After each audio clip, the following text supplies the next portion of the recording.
So hello everyone, welcome back to the channel. So this is day 20 और आज हम करने वाले हैं कैश फ्लो स्टेटमेंट का वन शॉट मैराथन।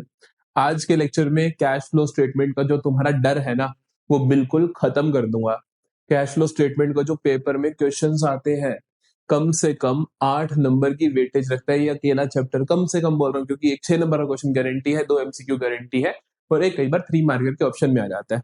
सो ये chapter is very very important. If you really want to score 95 plus तो आप इस चैप्टर को स्किप नहीं कर सकते हो बिल्कुल भी। तो ये बहुत इंपॉर्टेंट चैप्टर होने वाला है। एंड थोड़ी सी मेरी तबीयत डाउन है तो आई विल भी थोड़ा सा आराम से बोल रहा हूँ मैं आज।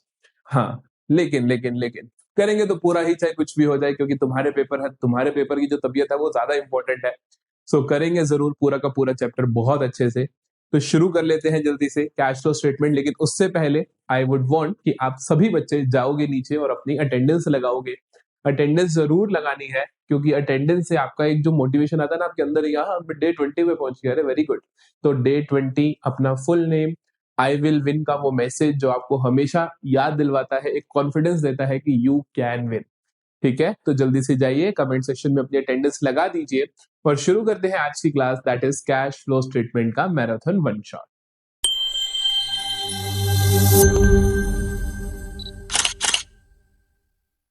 तो हाँ जी बेटा, सबसे पहले देखते हैं what is the meaning of cash flow statement. देखो, कैश फ्लो स्टेटमेंट 3 वर्ड से मिलकर बना है। पहला है कैश, दूसरा है फ्लो और तीसरा है स्टेटमेंट। पीछे से शुरू करते हैं समझना। पहली चीज तो ये स्टेटमेंट है। स्टेटमेंट का मतलब होता है कि कोई अकाउंट नहीं है, ये एक स्टेटमेंट है। स्टेटमेंट के अंदर कोई डेबिट क्रेडिट साइड्स नहीं होती, इसके अंदर चीजों को बस लिख दिया जाता है। तो ये एक स्टेटमेंट है। किस चीज की स्टेटमेंट है? फ्लो की स्टेटमेंट है। फ्लो का मतलब कि किसी के आने जाने का। फ्लो का मतलब होता है पानी बह रहा है, there is flow of something, किसी चीज के आने जाने के बारे में बात कर रहे हैं। फिर आता है कैश, तो हम बात कर रहे हैं कैश के आने जाने की। तो cash flow statement is a statement which shows inflows and outflows of cash.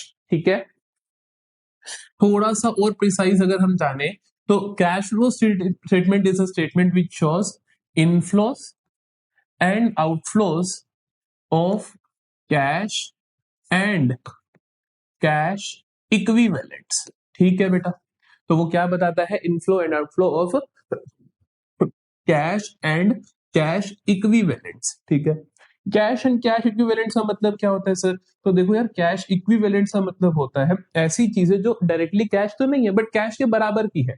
For example bank balance. Bank में आपके कुछ डिमांड डिपॉजिट्स हैं जिनको जब डिमांड करो आप निकलवा सकते हो। कोई आपके पास चेक्स इन हैंड है तो वो आ जाएंगे इसी के अंदर। या फिर कोई आपकी मार्केटेबल सिक्योरिटीज है बेटा जी, मार्केटेबल सिक्योरिटीज है तो वो आ जाएंगी। मार्केटेबल सिक्योरिटीज का मतलब होता है जिनको आप जब चाहो बेच सकते हो। बेसिकली ऐसी इन्वेस्टमेंट जिनको 3 महीने के अंदर अंदर कैश में कन्वर्ट किया जा सकता है, वो सारी की सारी मेरी कैश एंड कैश इक्विवेलेंट्स का पार्ट होती है। ठीक है, तो ये आपको बेसिक पता होना चाहिए, इसके थ्योरी में काम आता है, वो भी हम धीरे धीरे सीख रहे होंगे। एक बार मतलब देख लेते हैं। A cash flow statement is a cash flow statement is a cash flow statement is a financial statement. Financial statement का मतलब होता है ये जो फाइनल अकाउंट्स का एक पार्ट है। हमने बात की थी फाइनल अकाउंट्स में क्या क्या चीजें आती हैं। Statement of profit and loss, balance sheet, notes to accounts and cash flow statement. तो cash flow statement is a part of financial statement that shows, क्या दिखाता है मुझे? मुझे दिखाता है इनफ्लो मतलब कि रिसिप्ट्स एंड आउटफ्लो मतलब कि payments of cash and cash equivalents of a business during a particular accounting period, कि एक अकाउंटिंग पीरियड में कितना इनफ्लो हुआ और कितना आउटफ्लो हुआ। It explains how cash is generated and how it is used in different types of business activities. ये हमें बहुत अच्छे से बताता है कि जो मेरा कैश है वो इनफ्लो हो रहा है, तो कहां से इनफ्लो हो रहा है, कहां से आ रहा है पैसा, और मेरा जो आउटफ्लो हो रहा है तो मेरा पैसा कहां पर जा रहा है। सिर्फ ये नहीं बताता कितना, ये भी बताता है कि कहां पर हो रहा है, किस वजह से इनफ्लो हो रहा है, किस वजह से आउटफ्लो हो रहा है। ठीक है, सो this is my cash flow statement. अब एक और इंपॉर्टेंट चीज जानते हैं कि हमारे बिजनेस के अंदर पैसे से रिलेटेड क्या क्या एक्टिविटीज होती है, उसी के बेसिस पे हम कैश फ्लो स्टेटमेंट को बनाते हैं। तो the next topic is business activities. यहां पे जो मैं बिजनेस एक्टिविटीज आपको बताने वाला हूं, क्या बताने वाला हूं? बिजनेस एक्टिविटीज कैश रिलेटेड, कि कैश रिलेटेड कौन कौन सी बिजनेस एक्टिविटीज मुझे देखने को मिलती है, कैश रिलेटेड कौन कौन सी बिजनेस एक्टिविटीज मुझे देखने को मिलती है। एक बिजनेस के अंदर पैसे की जरूरत कब कब पड़ती है, जब मैं एक बिजनेस को शुरू करता हूं। सबसे पहले तो स्टेप नंबर 1 क्या होता है, when I start a business, मुझे बिजनेस को स्टार्ट करने के लिए पैसा चाहिए होता है, मुझे बिजनेस को फिर उसके बाद ऑपरेट करने के लिए, कि देखो शुरुआत तो मैंने कर दी, शुरुआत करने का मतलब होता है, मान लो मेरे को एक कोचिंग इंस्टीट्यूट स्टार्ट करना है, तो मुझे क्या करना पड़ेगा, मुझे एक बोर्ड खरीदना पड़ेगा, मुझे एक चेयर्स का सेटअप खरीदना पड़ेगा, मुझे थोड़ा फर्नीचर का काम करवाना पड़ेगा। तो ये सारी क्या है, स्टार्ट करने के लिए जो कॉस्ट होती है, इसे हम बोलते हैं स्टार्ट करने के लिए जो कॉस्ट लगी, इसको हम फाइनेंस कॉस्ट, फाइनेंस भी बोलते हैं, फाइनेंसिंग एक्टिविटीज बोलते हैं, कि बिजनेस की फंडिंग कहां से आ रही है, बिजनेस को शुरुआत करने का पैसा कहां से आ रहा है। ठीक है, फिर आता है बिजनेस को ऑपरेट करना, मैंने सारा कुछ कर तो लिया, लेकिन अब जब बिजनेस के ऑपरेशंस कर रहा हूं तब भी खर्चे होंगे, तब भी कैश की नीड है, कि बच्चे मुझे फीस देंगे तो इनफ्लो होगा, मैं बच्चों को क्या कहते हैं टीचर्स दूंगा तो टीचर्स को सैलरी दूंगा, तो वो मेरे क्या कहते हैं आउटफ्लो होंगे। सिमिलरली इलेक्ट्रिसिटी का बिल दूंगा, पानी का बिल दूंगा, तो ये सारे आउटफ्लोस भी होंगे। तो ऑपरेट ऑपरेट करने के लिए जब मेरा कैश का इनफ्लो एंड आउटफ्लो होता है, उन एक्टिविटीज को मैं क्या बोलता हूं, ऑपरेटिंग एक्टिविटीज बोलता हूं। समझे?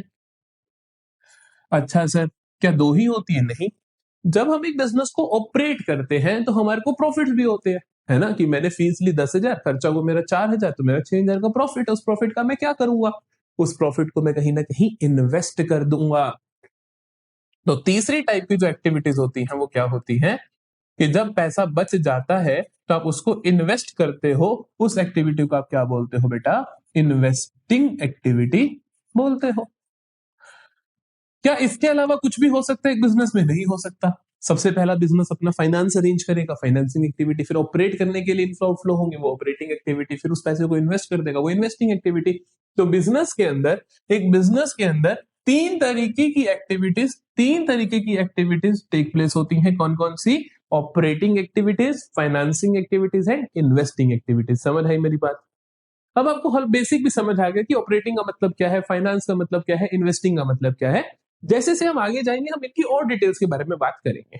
ठीक है, उससे पहले एक बार हम देख लेते हैं कि हमारा format of cash flow statement कैसा देखने को मिलता है, कि जो मेरा कैश फ्लो स्टेटमेंट का कंप्लीट फॉर्मेट होता है, कंप्लीट फॉर्मेट होता है, वो किस तरीके का होता है। देखो, जो मेरा कैश फ्लो स्टेटमेंट का फॉर्मेट होता है उसके अंदर मैं तीन चीजें लिखता हूं। सबसे पहले मैं लिखता हूं cash flow from operating activities. ठीक है, सबसे पहले मैं निकालता हूं cash flow from operating activities. फिर दूसरे नंबर पे मैं निकालता हूं cash flow from investing activities. तीसरे नंबर पे मैं निकालता हूं cash flow from financing activities. तीनों से समझ आ जाएगा मुझे। मुझे पता चलता है कि भैया ऑपरेटिंग एक्टिविटी में तो मेरा ये कैश फ्लो है, बेटा पॉजिटिव भी आ सकता है, नेगेटिव भी आ सकता है, ऐसी कोई रिस्ट्रिक्शन नहीं है कि सिर्फ पॉजिटिव आए सिर्फ नेगेटिव आए, है ना। कि मेरे को पता चला यार ऑपरेशन से कितना आया कैश या गया, इन्वेस्टिंग में कितना आया गया, फाइनेंसिंग में कितना आया गया। तो इन तीनों को मिलाकर जो मेरे पास आता है फाइनली, उसे हम क्या बोलते हैं, net cash flow from all activities. फिर हम निकालते हैं कि मेरे बिजनेस का पूरे का जो नेट कैश फ्लो है वो कितना आया। सपोज करो सपोज करो सपोज करो कि मेरे ऑपरेटिंग एक्टिविटी से आया 20,000 का माइनस का बैलेंस। ठीक, इन्वेस्टिंग एक्टिविटी से आया मेरा 50,000, मैंने इन्वेस्ट कर रखा है। फाइनेंसिंग एक्टिविटी से आया बेटा मेरे पास 1,00,000 का पॉजिटिव बैलेंस, कि मैंने 1,00,000 कहीं से उठा लिया। ठीक, तो नेट कैश फ्लो कितना आ जाएगा मेरे पास, नेट कैश फ्लो कितना आ जाएगा, 1,00,000 में से 70,000 गए तो 30,000। ठीक है, अब क्या करते हैं हम, अब क्या करते हैं, तो ये बेसिकली फॉर्मेट में इसके थोड़ी सी लाइंस वाइंस लगा देता हूं ताकि तुम्हें थोड़ा फॉर्मेट लगे भी सही भाई, है ना। फॉर्मेट दिखे तो सही, काहे का फॉर्मेट है ये देखो। अब फॉर्मेट की लुक आ रही है थोड़ी, अब फॉर्मेट की लुक आ रही है थोड़ी, अब फॉर्मेट की लुक आ रही है थोड़ी। ये ऊपर पर्टिकुलर और अमाउंट का कॉलम ये बना दिया अपन ने। ठीक है, ठीक है, ये बना दिया। तो ऐसा कुछ दिखता है कैश फ्लो स्टेटमेंट का फॉर्मेट, ये चीजें दिखती हैं। इसके अंदर इसके अंदर सारी की सारी आप लिखते हो ऑपरेटिंग से क्या क्या हुआ, यहाँ पे इन्वेस्टिंग से क्या क्या हुआ, फाइनेंसिंग से क्या क्या हुआ, एंड में आप लिखते हो नेट कैश फ्लो। और इसके अंदर आप क्या कर देते हो, प्लस कर देते हो cash and cash equivalent in beginning, कि साल की शुरुआत में जो कैश एंड कैश इक्विवेलेंट कितना था, सपोज 10,000 था। मैं कहता हूं ये आपको दिया गया होगा, क्वेश्चन ने बोला साल की शुरुआत में 10,000 कैश एंड कैश इक्विवेलेंट था, पूरे साल में आए गए से 30,000 आया, तो यहाँ पे आंसर क्या निकलेगा, ये जो 30,000 प्लस 10,000 होगा बेटा क्या होगा, आप बताओ मुझे। मेरे पास जब बिजनेस शुरू करा साल की शुरुआत में 10,000 रुपए थे जेब में, 30,000 और आ गए, तो ये 40,000 क्या हुआ मेरा, ये होगा मेरा क्लोजिंग बैलेंस। ये क्या होगा मेरा क्लोजिंग बैलेंस, किसका, कैश एंड कैश इक्विवेलेंट्स का। समझ रहे मेरी बात। सो दिस इज हाउ आपका पूरे का पूरा कैश फ्लो स्टेटमेंट का फॉर्मेट दिखता है। हेडिंग में आप लिखते हो cash flow statement for the period, period लिखते हो, एंडिंग जो भी हो, क्योंकि ये पूरे साल के लिए बनता है। समझ रही मेरी बात। सो this is my cash flow statement का बेसिक स्ट्रक्चर है। हम शुरुआत करेंगे cash flow from operating activities से। ये ऑपरेटिंग एक्टिविटीज का जो कैश फ्लो होता है वो क्या होता है, उसके अंदर क्या क्या चीजें आती है। तो देखो ऑपरेटिंग एक्टिविटीज से कैश फ्लो निकालने के दो तरीके होते हैं, एक होता है डायरेक्ट मेथड, एक होता है इनडायरेक्ट मेथड। डायरेक्ट मेथड जो कि तुम्हारे सिलेबस में होना चाहिए नहीं है, इनडायरेक्ट सिलेबस जो कि तुम्हारे सिलेबस में नहीं होना चाहिए वो तुम्हारे सिलेबस में है, तो हमें सीखना है इनडायरेक्ट मेथड। सिंस ये वन शॉट है तो मैं बहुत ज्यादा डेप्थ में नहीं जाऊंगा चीजों के, अगर आपको इन डेप्थ में जाना है तो मैंने फुल कोर्स डाल रखा है ऑलरेडी, वो भी फ्री में अवेलेबल है आप बच्चों के लिए। लेकिन ये वन शॉट है तो हम थोड़ा सा चीजों को जल्दी निकालेंगे सो दैट हमारा एग्जाम ओरिएंटेड हर चीज कवर हो जाए, कुछ भी छूटे ना। तो हम बात करते हैं कि cash flow from operating activities indirect method से कैसे निकलता है। तो देखो इसके अंदर आपको सबसे पहले एक चीज सीखनी होती है, सबसे पहले एक चीज सीखनी होती है, सबसे पहले एक चीज सीखनी होती है calculation of net profit before tax, before tax and extra ordinary items. मुझे आप बच्चों से ये चाहिए कि आप एक एक चीज को लिख रहे हो, ठीक, एक एक चीज को आप लिख रहे हो, कुछ भी आप स्किप नहीं कर रहे हो। तो सबसे पहली चीज मुझे क्या निकालनी है, calculate cash net profit before tax and extra ordinary items. ठीक है, क्वेश्चन में आपको क्या दिया होगा, क्वेश्चन में आपको दिखा होगा सरप्लस के बैलेंसेस दिए होंगे, तो उससे आप सबसे पहली चीज जो आप निकालोगे वो निकालोगे आप नेट सरप्लस। क्वेश्चन में आपके पास क्या होंगे, सरप्लस के बैलेंसेस होंगे ओपनिंग और क्लोजिंग, तो उनकी हेल्प से आप क्या निकालोगे, नेट सरप्लस निकालोगे, जो कि कैसे निकलता है, जो कि कैसे निकलता है क्लोजिंग सरप्लस, क्लोजिंग सरप्लस या closing balance of statement of P and L minus opening balance of statement of P and L. ठीक है बेटा, ठीक है बेटा। तो सबसे पहले आप क्या निकालोगे, नेट सरप्लस। सबसे पहले आप क्या निकालोगे, नेट सरप्लस, जो इस तरीके से निकलेगा कि साल के एंड में मान लो मैं कहता हूं कि मेरे पी एंड एल पे बैलेंस है 5,000 का, 5,000 छोड़ो 5 लाख का, साल की शुरुआत में था 1 लाख का, तो इसका मतलब मैंने इस साल क्या किया, प्रॉफिट नेट सरप्लस कितना किया, 4 लाख का किया, closing balance 5 lakh minus opening balance 1 lakh, that is 4 lakh. इस तरीके से हम निकालते हैं नेट सरप्लस। फिर क्या करते हो आप इसमें, फिर आप क्या करते हो, तीन चीजें ऐड ऑन करते हो, तीन चीजें ऐड ऑन करते हो जिनका नाम होता है RIP।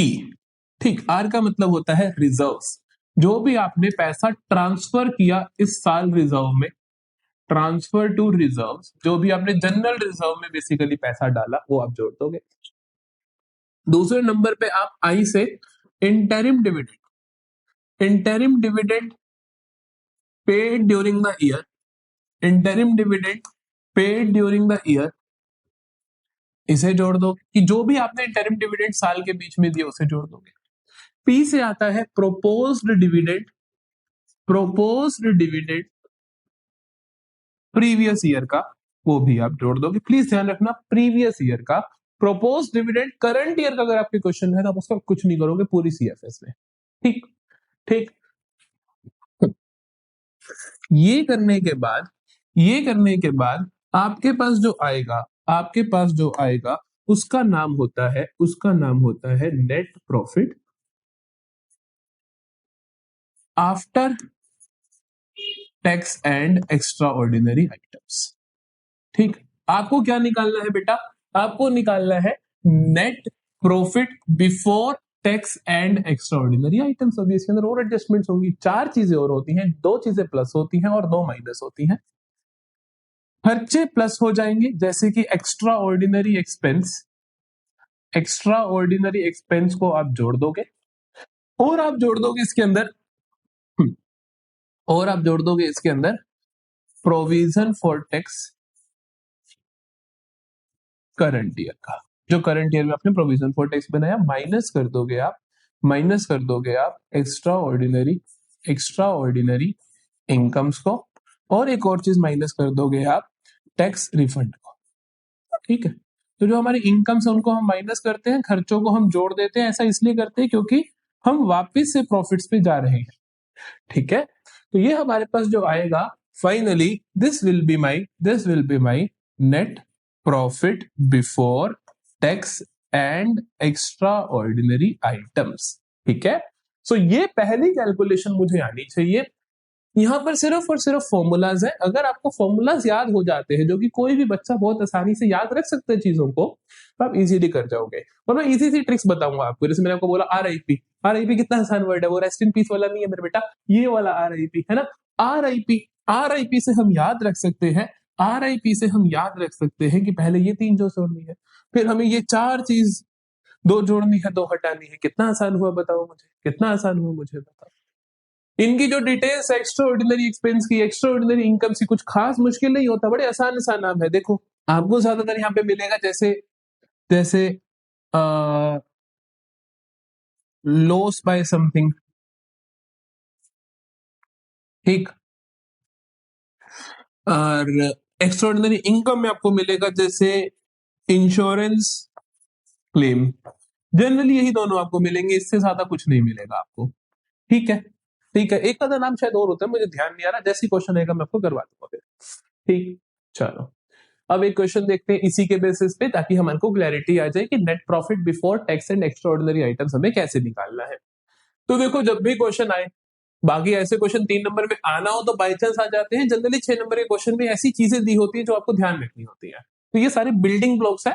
क्वेश्चन जो हमारे पास आएगा, बिल्डिंग आएगी, पहले हम बिल्डिंग ब्लॉक्स को सीखेंगे, फिर हम पूरी बिल्डिंग को आराम से सॉल्व करेंगे। Following is the extract of balance sheet of Universe Limited. Equity liabilities दे रखी है मुझे, ये सारी डिटेल्स दे रखी है मुझे। वेरी गुड, और ये मुझे बता रखा है। ठीक है, मैंने थोड़े अच्छे लेवल के क्वेश्चंस उठाए ताकि आपको मजा आए करने में। देखो, मुझे निकालना है net profit before tax and extra ordinary items. It is better कि थोड़ा सा फॉर्मेटिंग करके आप क्वेश्चंस को करो, तो अच्छा इंप्रेशन जाता है आपके एग्जामिनर पे। तो calculation of net profit before tax and extra ordinary items हम कर रहे हैं। सबसे पहले हम लिखते हैं यहाँ पर नेट सरप्लस। क्या लिखते हैं? Net surplus. नेट सरप्लस कहां दिएगा? आप इस क्वेश्चन को पहले रीड कर लो, एक एक चीज को देख लो भैया किसने कहा जाना है। सबसे पहले देखो, आपको नेट सरप्लस ढूंढो। ये रहा नेट सरप्लस। नेट सरप्लस के लिए आपको बोल रखा है कि 2022 में 2,50,000 था, अब 4.5 लाख है। तो नेट सरप्लस कितना हुआ बेटा जी? Closing minus opening. 4.5 lakh minus 2,50,000, 4.5 lakh minus 2,50,000 कितना आया? 2 लाख। ठीक है, तो हमारे पास आ गया ये नेट सरप्लस। फिर हम देखते हैं क्या क्या चीजें हम जोड़ते हैं। आरआईपी जोड़ते हैं, देखिए उनमें से कुछ है क्या? रिजर्व्स है क्या? कहीं रिजर्व्स है क्या भैया? ये देखो, इक्विटी शेयर कैपिटल है, इसका कहीं नाम नहीं आएगा, चिंता नहीं करनी। प्रेफरेंस शेयर कैपिटल है, इसका भी कहीं नाम नहीं आएगा, बाकी देख लेंगे भैया। 10% है तो डिविडेंड के बारे में हम लिखते हैं कि डिविडेंड पेड, तो वहां पर जरूरत पड़ सकती है, 10% लिखा हुआ है तो। डिविडेंड पेबल का कोई लेना देना नहीं है, क्योंकि आप कैश फ्लो बना रहे हो, और अभी आपकी जो आइटम्स है गिनी चुनी 7, उन्हीं में से कुछ आएगा, उसके अलावा कोई नाम नहीं आएगा, तो चिंता नहीं करनी। Proposed dividend on equity shares for the years 31 March 2022 and 31 March 2023। Propose dividend का नाम तो आया था बेटा मेरी लिस्ट में, क्या था? पी से प्रोपोज डिविडेंड प्रीवियस ईयर का आएगा, इसलिए दोनों साल का दिया। प्रीवियस ईयर का है 1,50,000, करंट ईयर का है 1,00,000, तो मैं कौन सा लिखूंगा? इसे नहीं लिखूंगा, इसे लिखूंगा। क्यों? क्योंकि तू क्या है? Previous year. तू क्या है? Current year. तो तुझे नहीं लिखूंगा और तुझे लिखूंगा। समझ आई बात? तो प्रोपोज डिविडेंड प्रीवियस ईयर को अपन क्या करने वाले हैं? प्लस करने वाले हैं। और देखिए interim dividend of 50,000 on equity share. अरे भैया इंटरिम डिविडेंड भी तो था, RIP में आई से इंटरिम डिविडेंड था। ठीक है, शाबाश, ये भी आए। और आइए, you are required to determine. ठीक है, एक चीज का ध्यान रखना है जिसके लिए क्वेश्चन यहां पर आया कि if dividend is paid on equity shares then dividend on preference shares is already paid. ये मान के चलनी है बात कि अगर डिविडेंड ऑन कि अगर डिविडेंड ऑन इक्विटी शेयर्स अगर आपने पे कर रखा है, जैसे कि इस क्वेश्चन में बोला कि डिविडेंड दे दिया इक्विटी शेयर पे, यहां पर बोला इक्विटी शेयर पे डिविडेंड दे दिया, तो ऑटोमेटिकली मानो कि प्रेफरेंस पे भी दे दिया होगा।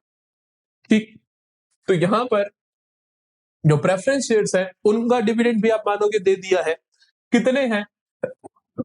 10% redeemable preference share, 5,00,000 and 5,00,000। 10% dividend कितना हुआ प्रेफरेंस शेयर्स का? प्रेफरेंस शेयर्स का डिविडेंड कितना हुआ मेरे बेटा? कितना हुआ सर? ये हुआ 10%। तो प्रीवियस ईयर देखते हैं, अब दोनों बराबर है, कोई दिक्कत नहीं। अदरवाइज आप प्रीवियस ईयर देखते हो, 5,00,000 का 10% कितना आया? 50। तो ये भी जोड़ो, समझ में आई? अगर इक्विटी शेयर्स का डिविडेंड पेबल है, मतलब कि पे कर दिया है, तो ऑटोमेटिकली प्रेफरेंस का भी पे कर दिया होगा। हमने कहा ठीक है सर, हमने कहा ठीक है सर। तो आइए लिखें चीजों को। सबसे पहले तो हमें कोई रिजर्व्स नाम की चीज तो मिली ही नहीं, हमें कुछ रिजर्व्स नाम की चीज मिली ही नहीं। हमें मिला इंटरिम डिविडेंड, जोड़ देते हैं। इंटरिम डिविडेंड मिला हमें, ठीक। हमें मिला प्रोपोज डिविडेंड प्रीवियस ईयर, हमारे पास लिखा था, लिखित में था कि प्रोपोज डिविडेंड प्रीवियस ईयर को जोड़ देना है, जोड़ देंगे।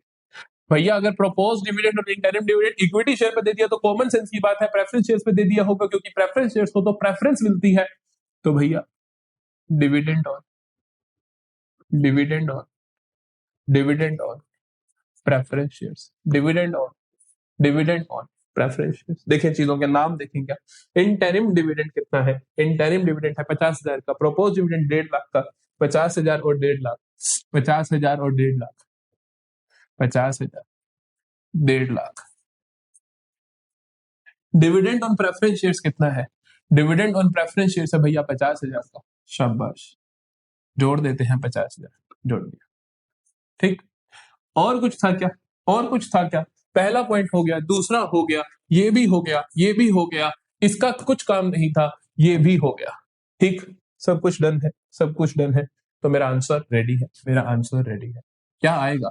2,00,000, 1,50,000 और 2, 2,50,000, 4,00,000, 4,50,000, 4,50,000। This is profit before interest, tax and extra ordinary items. समझ में आती है बात? जल्दी बताइए, समझ में आती है बात? जल्दी बताइए। चलो जी, अब अगले क्वेश्चन पे मूव करें। एक और ऐसा ही क्वेश्चन करते हैं। देखो बड़ा आसान सा क्वेश्चन है, कहता from the following extract of balance sheet of global limited determine net profit before tax and extraordinary items. Equity and liabilities में इक्विटी शेयर कैपिटल दे रखा है आपको, प्रेफरेंस शेयर कैपिटल दे रखा है भैया 10% लिखा है, यहाँ पर भी कुछ तो हो सकता है इसका भी। ठीक, सरप्लस दे रखा है आपको, सरप्लस का आपको पता ही होता है, नेट सरप्लस निकालने में काम आएगा, क्लोजिंग माइनस ओपनिंग करने पे जो आपका आएगा वो that will be your net surplus. Additional information में दे रखी है interim dividend of 1,00,000 was paid on 1 January 2023 on equity shares. तो शुरुआत कहां से करते हैं? शुरुआत कहां से करते हैं? शुरुआत करते हैं नेट सरप्लस से, नेट सरप्लस से। तो नेट सरप्लस कितना आएगा? नेट सरप्लस आएगा closing minus opening, closing balance 25,00,000, opening balance 7,00,000, तो कितना आएगा? 25,00,000 माइनस 7,00,000 कितना आया? 18। ठीक, ये मेरे पास क्या आ गया? नेट सरप्लस आ गया। ये क्या आ गया मेरे पास? नेट सरप्लस आ गया। अब आप क्या करोगे इसके अंदर? देखोगे चीजें, इंटरिम डिविडेंड है भैया, उसे जोड़ देते हैं, जोड़ दो फिर। इंटरिम डिविडेंड, जैसे ही इंटरिम डिविडेंड दिख जाए, इक्विटी शेयर्स का डिविडेंड दिख जाए, तो आपका फर्ज बनता है देखो कि अगर प्रेफरेंस शेयर्स हैं तो उनको भी डिविडेंड दे दो। इंटरिम डिविडेंड 1 लाख है, 1 लाख दे देंगे, कोई बात नहीं। लेकिन जैसे ही इंटरिम डिविडेंड दिखा, मैं कहूंगा कि अरे भैया फिर तो प्रेफरेंस शेयर्स को भी दे दिया होगा ना, है ना, क्योंकि उनको तो प्रेफरेंस मिलती है, तो 10% दूंगा। किस बैलेंस पे दूं? इस पे दूं कि इस पे दूं? जो ओपनिंग है उस पे दो। ओपनिंग क्या है? 10% ऑफ 8 लाख का 80,000 plus dividend on preference shares. ठीक है बेटा जी, ठीक है, जल्दी बताइए, कोई प्रॉब्लम, कोई शिकवा, कोई दिक्कत? 19,80,000 सॉर्टेड है। आगे बढ़े, आगे बढ़े, चलो चलो। फिर आता है cash flow from operating activities. भैया पहला पड़ाव तो हो गया, पहला पड़ाव था, सबसे पहले आपको निकालना है net profit before tax and extraordinary items. वो निकालने के बाद आगे के पड़ाव देखते हैं। तो देखो, जो cash flow from operating activities का फॉर्मेट होता है, जो cash flow from operating activities का फॉर्मेट होता है, उसमें क्या क्या चीजें आती हैं, क्या क्या चीजें आती हैं। 6 नंबर का जो क्वेश्चन आता है आपके पास बोर्ड एग्जाम में, वहां पर आपके पास कैश फ्लो का ऑपरेटिंग एक्टिविटीज का पूछ लेगा 6 नंबर का सिर्फ, या फिर इन्वेस्टिंग प्लस फाइनेंसिंग का पूछ लेगा। रेयर केसेस में ऑपरेटिंग प्लस इन्वेस्टिंग भी पूछ लेता है, तो इसलिए ऑपरेटिंग का अकेला क्वेश्चन 6 नंबर आने का बहुत चांस होता है। तो बहुत ध्यान से समझना इसे, बहुत ध्यान से समझना इसे। ये अमाउंट आया, इसकी स्टार्टिंग कहां से होती है? अभी आपको बताया था मैंने, स्टार्टिंग होती है net profit before tax and extra ordinary items. शुरुआत यहां से होगी। ये कैसे निकालना है? नोट नोट बनाकर निकालना है, और नोट आप सीख चुके हो कि नोट के अंदर क्या क्या 7 चीजें आती हैं जनरली पेपर में, उनमें से 2 या 3 चीजें होंगी, वो निकाल लोगे। फिर आपको क्या करना होता है? देखो, फिर आपको करना होता है adjustments for non cash and non operating items. Adjustments for non cash and non operating items की आप एडजस्टमेंट करोगे। इसके अंदर क्या क्या चीजें आती हैं, ध्यान से सुनना। याद रखने के लिए A B C D I L, ठीक। A B C D I L, A B C D I L, comment section में लिख दो A B C D I L, A B C D I L. A से क्या आता है? A से क्या आता है? Amortisation, amortisation of fictitious and intangible assets. बड़ा ही मुश्किल सा नाम है, लेकिन इसके अंदर आता क्या है सुन लो। गुडविल की वैल्यू कम हो जाए तो यहां आ जाता है कि गुडविल अमोर्टाइज हो गई, जैसे हम डेप्रिसिएशन बोलते हैं ना, फिक्स्ड एसेट को डेप्रिशिएट हो गई। गुडविल इंटेंजिबल एसेट्स को क्या बोलते हो? अमोर्टाइज हो गई, ठीक। बी से आता है बैड डेट्स, रिटर्न ऑफ, बहुत कम दिया होता है, बहुत ना के बराबर चांस होते हैं। सी से आता है creation of provision, creation of provision, कोई भी प्रोविजन आप क्रिएट करते हो तो यहां पर आता है। ध्यान रखना, ध्यान रखना, ध्यान रखना, एक्सेप्ट नहीं लिखता मैं, ओनली, ओनली लिख रहा हूं, क्योंकि सिर्फ वही आता है पेपर में अगर आएगा तो। प्रोविजन फॉर डाउटफुल डेट्स, और कुछ नहीं आएगा, ठीक। डी से डेप्रीसिएशन, डेप्रीसिएशन। आई से interest on short term, long term borrowings. कोई भी शॉर्ट टर्म या लॉन्ग टर्म बोरोइंग्स में तुमने ब्याज दिया, ध्यान रखना, इंटरेस्ट पेड, इंटरेस्ट पेड, कोई भी इंटरेस्ट आपने लॉन्ग टर्म या शॉर्ट टर्म बोरोइंग से पे करा तो यहां पर आ जाएगा। एल से आता है loss on sale of asset, कोई भी एसेट बेची तो वो यहां पर आ जाएगी, या फिर लॉस ऑन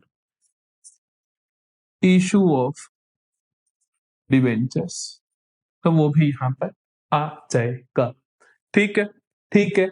यहां पर जहां मैंने लिखा बैटेड रिटर्न ऑफ, यहां पर कई बार आपको बहुत रेयर केसेस फिर से प्रिलिमिनरी एक्सपेंसेस रिटर्न ऑफ, तो वो भी आप यहां पर जोड़ दोगे। Preliminary, preliminary, preliminary expenses return of, ठीक है, ठीक है। तो this is first step of operating activities. इसके बाद क्या आता है, देखो ये तो आपने सारा कुछ क्या किया, ये सारा कुछ क्या किया आपने, प्लस किया, और आप अब माइनस भी करोगे बहुत सारी चीजें। इनके उल्टे देख लो आप, इनके उल्टे जैसे मोनेटाइजेशन का उल्टा कुछ नहीं हो सकता, वो तो होगा कि एसेट की वैल्यू बढ़ गई तो वो तो आपने खरीदना होता है, वो परचेज ऑफ एसेट होता है। बैड डेट्स प्रीलिमिनरी एक्सपेंसेस का नहीं होगा। इसके अंदर आप और भी चीजें लिख सकते हो, जैसे डिस्काउंट ऑन इशू, हमने लिखा ना, लॉस ऑन इशू डिबेंचर्स, ठीक है, ये सारे आ जाते हैं कि प्रीमियम, कुछ भी खर्चा रिटर्न ऑफ आ जाए तो यहाँ पे आप जोड़ दोगे, एनीथिंग रिटर्न ऑफ यहाँ पे आप जोड़ दोगे। पहली चीज आती है क्रिएशन ऑफ प्रोविजन का उल्टा, that is provision return back, provision return back, ठीक। फिर आता है इंटरेस्ट रिसीव्ड। रिसीव्ड में क्या क्या आता है, इंटरेस्ट रिसीव्ड, डिविडेंड रिसीव्ड और रेंट रिसीव्ड, ठीक है। इन तीनों को आप वापस से माइनस करते हो। Loss on sale of asset का उल्टा आता है gain on sale of asset, gain on sale of asset, इसे भी आप क्या करते हो बेटा, माइनस करते हो। तो बेसिकली इन सब चीजों को जोड़ते हो, इन सब चीजों को माइनस करते हो, और ये करने के बाद जो आता है उसे आप बोलते हो operating profit before working capital changes, ठीक है, ठीक है। बहुत बड़ा फॉर्मेट है भैया, घबरा जाते हैं, अरे घबराने की बात नहीं है, इसमें से कुछ चीजें ही बार बार आती है, उनको जरूर याद रख लेना, ठीक है। और जनरली वही चीजें ही बहुत ज्यादा रिपीट होती है, तो उन चीजों को मैं मार्क कर देता हूं ताकि आप ध्यान रख सको। जैसे कि ये बहुत आता है, monetisation of fictitious intangible asset बहुत आता है, फिर डेप्रिसिएशन बहुत आता है, फिर interest on short term long term borrowings बहुत आता है, और लॉस ऑन सेल, इसमें से चार चीजें ज्यादा आती हैं, दोनों बहुत कम। इसी तरीके से उल्टे में आप देखोगे तो ये आता है बहुत ज्यादा, ठीक, और गेन ऑन सेल आ जाता है बहुत ज्यादा, बस ये दो। वो प्रोविजन रिटर्न बैक बहुत कम आता है, ठीक है। तो ये चीजें जो है ज्यादा आती है, बाकी कम आती है, लेकिन आपको आना सारा चाहिए ताकि हम 100 की तैयारी कर सके। यह है आपके पास operating profit before working capital changes. इसके बाद आप वर्किंग कैपिटल चेंजेस से जो कैश इनफ्लो आउटफ्लो हुए हैं उन्हें लिखते हो। उसमें आपके पास आता है increase in current liability and decrease in current asset को आप बेटा प्लस करते हो, और माइनस करते हो decrease in current liability and increase in current asset को आप माइनस करते हो, ठीक। ये करने के बाद आपके पास आता है, कैश जनरेटेड फ्रॉम ऑपरेशंस, और इसके बाद आप क्या करते हो, एक्स्ट्रा ऑर्डिनरी एक्सपेंस को माइनस, एक्स्ट्रा ऑर्डिनरी इनकम को प्लस, टैक्स रिफंड को प्लस, और इनकम टैक्स पेड को माइनस, या सिर्फ टैक्स लिख देते हैं हम, इनकम नहीं होता यहां पर, सिर्फ टैक्स पेड को आप माइनस कर देते हो।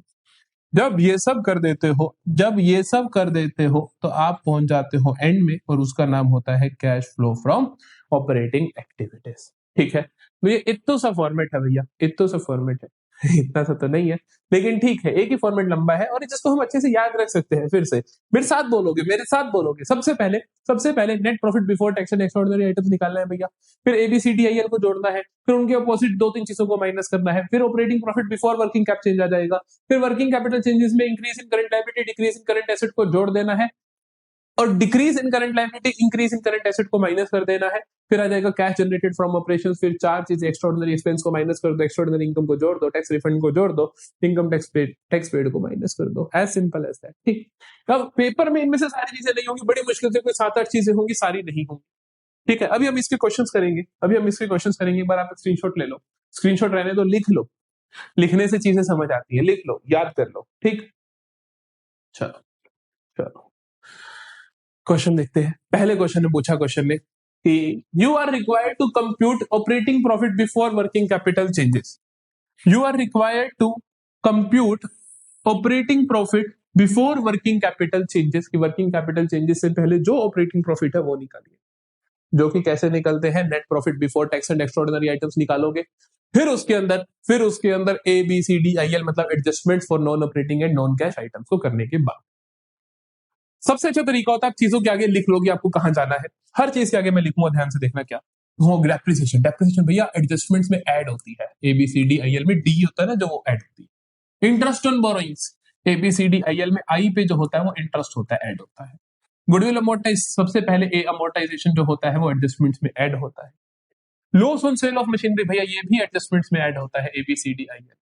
Premium on redemption of debentures, premium on redemption of debentures कहीं नहीं था, ध्यान अगर ये होता ना premium on redemption of debentures return of होना चाहिए खर्चे के सामने, ऐसे ही है तो मतलब होता है इसका मतलब हुआ कि आपको रिडम्पशन पे प्रीमियम देना है, तो अभी तो कैश नहीं गया ना, आज की डेट में देखो कैश गया कि नहीं गया, डजंट मैटर एट ऑल। ठीक, interest and dividend received on investment, received interest received dividend received कहां जाता है, ABCDIL में माइनस, फिर नीचे प्लस होता है तो वहां पे इंटरेस्ट रेंट और डिविडेंड प्लस होते हैं, तो ये सॉरी वो प्लस होते हैं, सॉरी ऊपर वाले ये माइनस होता है, उल्टा बोल दिया। ABCDIL वाले प्लस होते हैं, नीचे वाले माइनस होते हैं, तो ये माइनस होगा, प्रॉफिट भी माइनस होगा। बस सिंपल है कि नहीं, बस लिखे लिखे दे रखा है ना, net profit before tax and extraordinary items, वहां से शुरुआत करेंगे। तो पेपर में ऐसे करके आओगे, पेपर में ऐसे करके आओगे, कैसे करके आओगे, पेपर में ऐसे करके आओगे,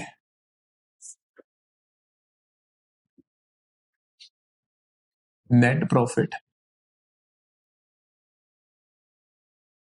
before tax and extra ordinary items कितना है, कितना है, ये है भैया 2,23,500, 2,23,500, 2,23,500। अब जो जो चीजें लिखी उनको जोड़ घटा कर दो भैया, जल्दी से कर दो, नाम नहीं लिखते हम, जोड़ना है 42,000, 8,490, ये सब जोड़ दो, अरे कर दोगे ना ये तो भाई, कर दोगे ना, ये जोड़ दो, ये जोड़ दो, ये जोड़ दो, ये जोड़ दो, ये घटा दो, ये घटा दो, इनके नाम लिख के कर देना। ठीक है, ठीक है, फाइनल आंसर हम आपको बता देते हैं, यही तो बता देते हैं, ये देखो, ये देखो कैलकुलेटर किस लिए बना है इस दुनिया में, 2,23,500 plus 42,000 plus 8,400 plus 9,300, okay okay okay okay, कितनी चीजें जोड़ी, 42, 84, 93 और 9,000 और जोड़ना है, 9,000 और जोड़ना है, फिर माइनस करना है अपने को 13,800 माइनस करना है, 13,000, अरे भैया 43,800 लिखते हैं तो 13,800 माइनस करना है और माइनस करना है 6,000, अच्छा भाई 2,72,400, चेक कर लेना, वेरीफाई कर लेना, यही आंसर आएगा।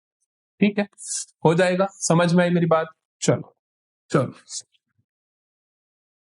अब देखो, फुल फ्लेजेड क्वेश्चन करने से पहले हमें सीखना पड़ेगा एक फिक्स्ड एसेट अकाउंट, क्योंकि पेपर में कोई मर्जी क्वेश्चन आ जाए, चाहे इन्वेस्टिंग एक्टिविटी का चाहे ऑपरेटिंग का, ये अकाउंट जरूर आएगा, 110% आएगा। कैश फ्लो स्टेटमेंट में ये वाला अकाउंट जरूर पूछेगा, चाहे कुछ भी हो जाए। देखो सीखो फिक्स्ड एसेट्स अकाउंट कैसे बनते हैं। फिक्स्ड एसेट अकाउंट बनाने के दो तरीके होते हैं, फिक्स्ड एसेट्स अकाउंट बनाने के दो तरीके होते हैं। एक तरीका तो होता है when accumulated depreciation account is there, when accumulated depreciation account is not there, ठीक, accumulated dep account is not there।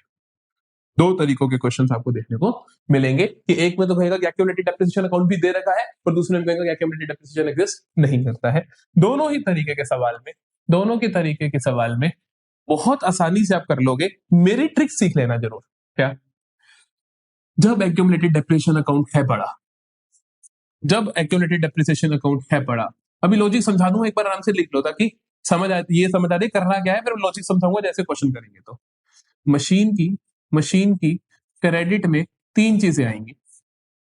जब एक्यूमुलेटेड डेप्रिसिएशन नहीं है तो मशीन की क्रेडिट में तीन चीजें आएंगी। कौन कौन सी, कौन कौन सी, कौन कौन सी? पहली इंफॉर्मेशन जो आपको दी होगी, हर सवाल में दी होगी, टेंशन मत लेना, बैंक अकाउंट की सेल करी आपने कुछ मशीन, कि जो आपने मशीन सेल करी है। दूसरी दी होगी, दूसरी आएगी आपके पास total depth on machine sold, जो भी आपने मशीन बेची है उसके ऊपर टोटल जितनी भी डेप्रिसिएशन लग चुकी है वो सारी के सारे आप यहाँ पर ट्रांसफर करोगे आप, ठीक है। और तीसरी चीज गेन लॉस, ये मशीन बेची है भैया तो गेन लॉस ऑन सेल हुआ होगा वो निकालना, बस सिंपल। तीन चीजें यहां पर भी आएंगी क्या, पहली बिल्कुल सेम कि अगर आप बेचोगे तो बैंक अकाउंट आ जाएगा क्रेडिट साइड में, अभी अभी लॉजिक भी समझ आएगा जब खाते बनाएंगे। गेन लॉस यहां पर भी होगा तो यहां पर भी आएगा भैया गेन लॉस, तो सिर्फ मेथड ऑफ रिकॉर्डिंग अलग है और तो कुछ ही नहीं है। गेन लॉस ऑन सेल, ठीक। और ये जो है ना total depreciation on machinery sold, यहाँ पे ये नहीं आएगी, यहाँ पर आएगी डेप्रिसिएशन ड्यूरिंग द ईयर, जो कि क्वेश्चन में गिवन होगी। ये सब इंफॉर्मेशन गिवन होगी, उस चीज की चिंता मत करना। एक और छोटा सा फ्लो चार्ट बना ले, क्योंकि ना बच्चे समझ तो लेते हैं लेकिन उनसे जब खुद से करने बैठते हैं तो होता नहीं है, तो उसके लिए फ्लो चार्ट मैंने आज तक नहीं कराया, आज करवा रहा हूँ, सो दैट तुम्हारे को ना हेल्प हो जाए कि एक दिमाग में बैठो कि ऐसे करते हैं, ठीक। ये फ्लो चार्ट बना लिया, अब एक क्वेश्चन देख लो मेरे साथ। Calculate cash flow from operating activities and prepare machinery account and provision for dep account. उसने बोल दिया प्रोविजन फॉर डेप अकाउंट बनाना है, मतलब accumulated depreciation account is given वाला केस है, तो यहाँ पर दो खाते बनेंगे, यहाँ पर दो खाते बनेंगे, ध्यान से देखना।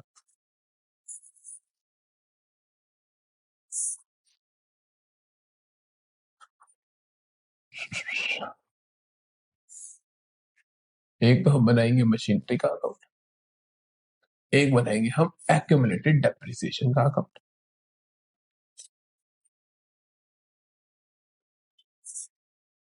ठीक है, ठीक है, ठीक है सर।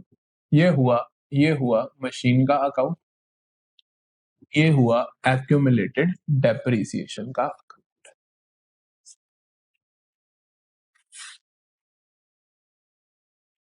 ठीक है।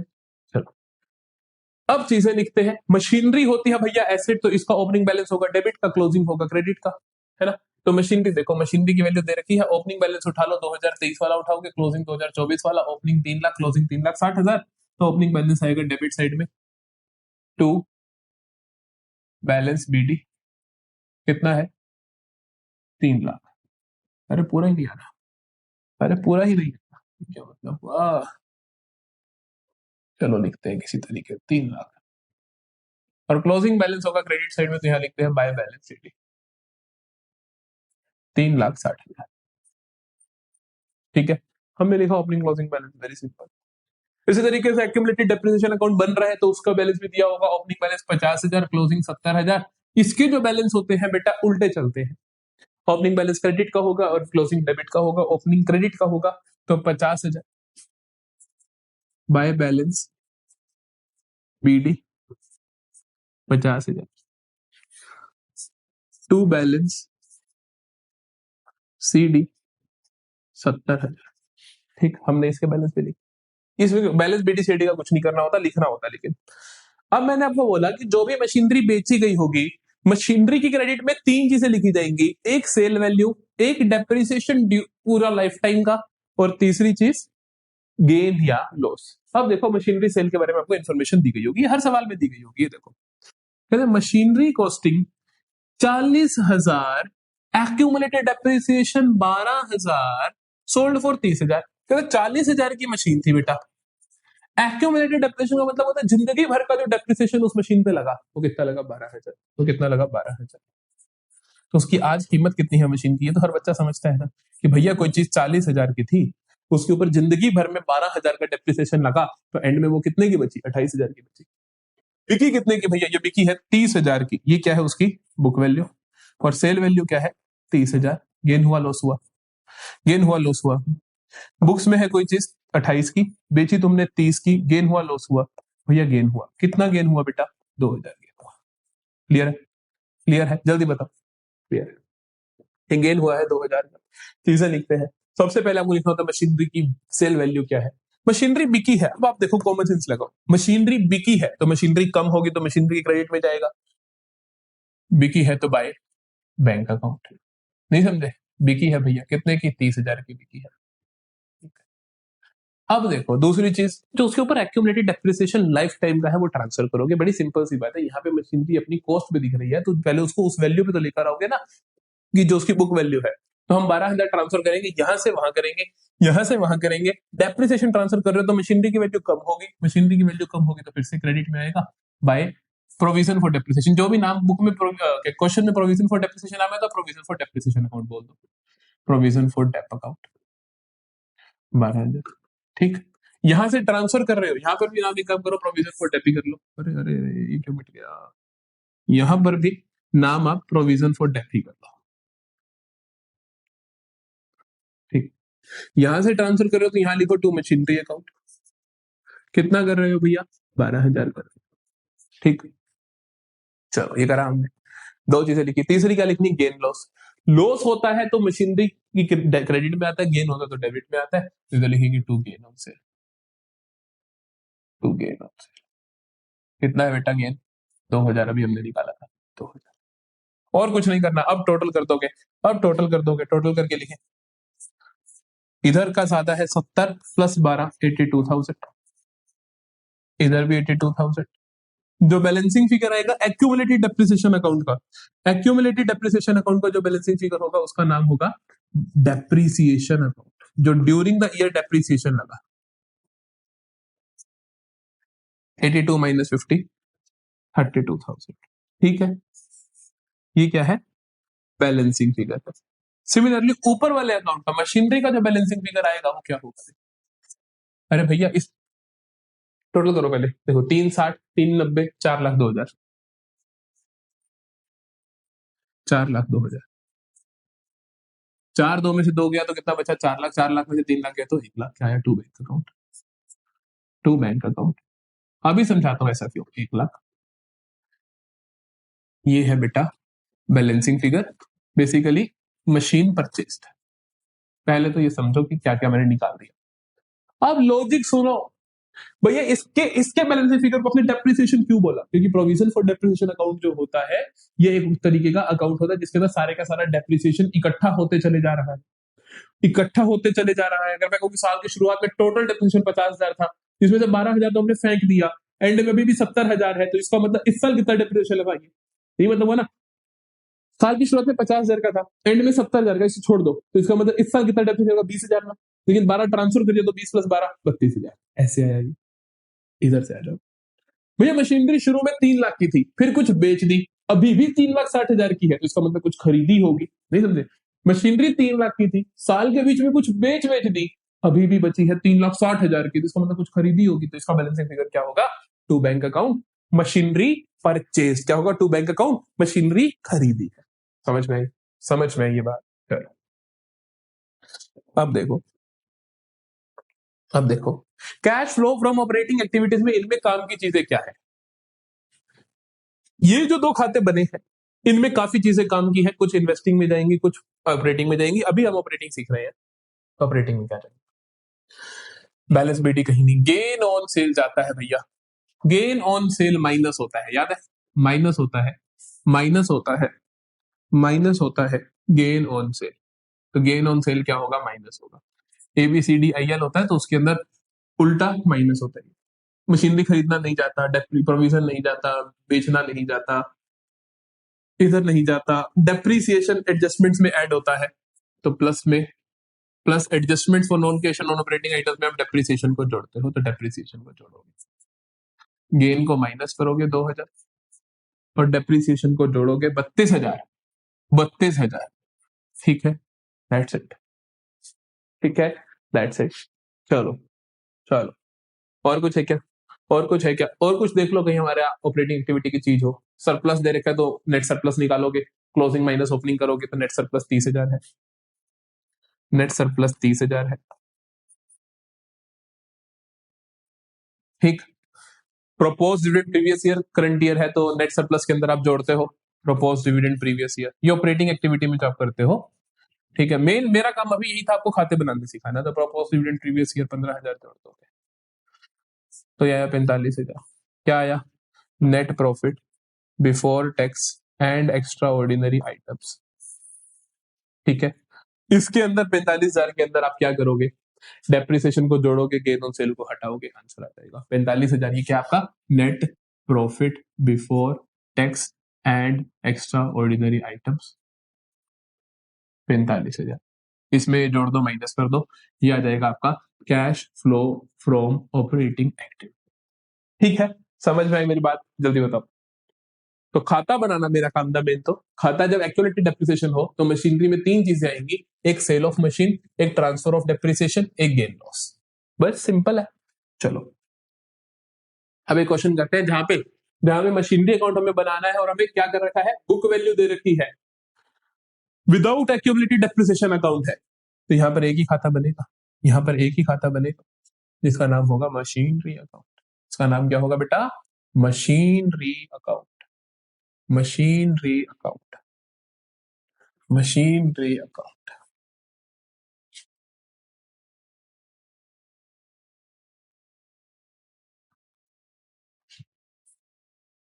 लो जी, लिखे चीजें।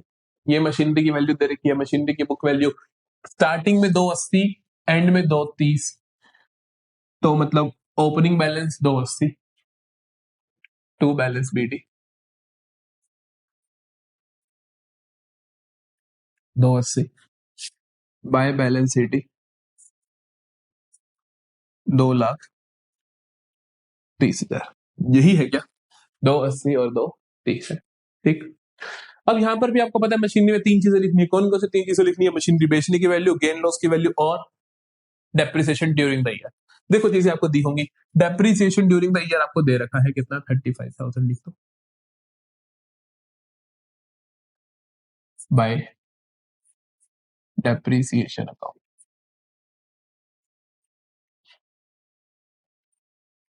$35,000 आई बात समझ? शाबाश। अब देखो जो मशीनरी खरीदी बेची है उसका क्या होगा? मशीनरी कॉस्टिंग 40,000, एक्यूमुलेटेड डेप्रिसिएशन 12,000, वो सोल्ड फॉर 30,000। मशीनरी थी भैया 40,000 की, आज तक डेप्रिसिएशन लग चुका है 12,000 का, तो आज की डेट में इसकी वैल्यू है, आज की डेट में इसकी वैल्यू है मेरी जान 28,000 की है। बेची तूने कितने की? बेची तूने कितने की? 30,000 की। ये क्या है? इसकी सेल वैल्यू। ये क्या है? इसकी बुक वैल्यू। आई बात समझ के नहीं?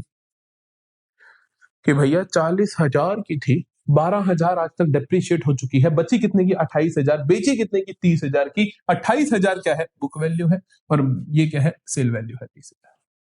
तो ये बीच में जो 2,000 आया, ये कौन हुआ? ये भैया गेन हुआ। ये कौन हुआ? ये भैया गेन हुआ। ये भैया गेन हुआ।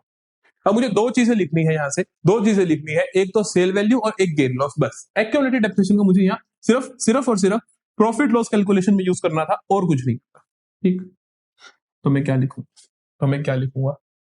बाय बैंक अकाउंट, ब्रैकेट में सेल 30,000, गेन है तो इधर आएगा to gain on sale 2,000। Clear है? जल्दी बताइएगा, क्लियर है क्या? बस बात खत्म। अब आप क्या करोगे? इसका बैलेंसिंग फिगर निकाल दोगे। कितना है? 230, 260, 295।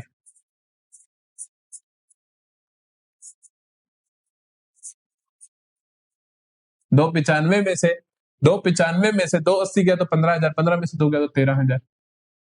13,000 ये क्या आया? To bank account, purchase of machine. Sorted है क्या? जल्दी बताओ। सॉर्टेड है क्या? जल्दी बताओ। ठीक है, ठीक है भैया, क्लियर। सो यहां से कौन कौन सी चीज ऑपरेटिंग एक्टिविटी में जाएंगी? एक तो डेप्रीसिएशन जाएगी, एडजस्टमेंट्स में ऐड हो जाएगी, और गेन ऑन सेल एडजस्टमेंट्स में माइनस हो जाएगी। ये माइनस हो जाएगी, ये प्लस हो जाएगी। चलूं आगे क्या? बाकी चीज मैं नहीं करवा रहा, छुटमुट है, कर लोगे तो। टैक्स रिफंड का क्या करना है? टैक्स रिफंड को भैया शुरू में नेट सरप्लस निकालते हुए तो माइनस करते हैं, और एंड में प्लस करते हैं। ध्यान रखना, लास्ट में जब आप देखोगे ऑपरेटिंग एक्टिविटी के लास्ट में आप इसको प्लस करते हो, और स्टार्टिंग में नेट प्रॉफिट की कैलकुलेशन करते वक्त इसको आप माइनस करते हो। मशीनरी वाला काम कर चुके हो, ये हो चुका है। सरप्लस का बैलेंस पता ही है, क्लोजिंग माइनस ओपनिंग। क्लोजिंग 95,000, तो ये 35,000 हो जाएगा। नेट सरप्लस में जोड़ दोगे, माइनस कर दोगे टैक्स रिफंड 8,000 का। फिर जो आएगा उसके अंदर आप इनका काम कर दोगे, जो मशीनरी वाली चीजें लिखी, डेप्रिसिएशन लिखी, गेन लिखा। एंड में आपको ये माइनस करना पड़ेगा, लास्ट में सॉरी टैक्स रिफंड को जोड़ना पड़ेगा। उससे पहले स्टॉक के बारे में बोल रखा है स्टॉक पिछले साल था 90,000 का, अब है 1 लाख का ना। पिछले साल था 1 लाख का, अब है 90,000 का, तो ये 10,000 का डेप्रिसिएशन इसका भी है, ये भी लिखना है। ठीक, अरे बना दूंगा पूरा। देखो सबसे पहले नेट सरप्लस बोलो, सबसे पहले नेट सरप्लस बोलो कितना है, 95 माइनस 60, 35,000। इसमें मैं माइनस करूंगा टैक्स रिफंड को, कितना है 8,000, तो ये आया मेरे पास 27,000। ये क्या है, net profit before tax and extra ordinary items. Clear है। इसमें क्या करूंगा, डेप्रिसिएशन को जोड़ूंगा। 10,000 का एक डेप्रिसिएशन है भैया, और 35,000 का एक डेप्रिसिएशन है, हाँ के ना। 35,000 का भी निकाला अपन ने, ये भी लिखा हुआ मशीनरी पे।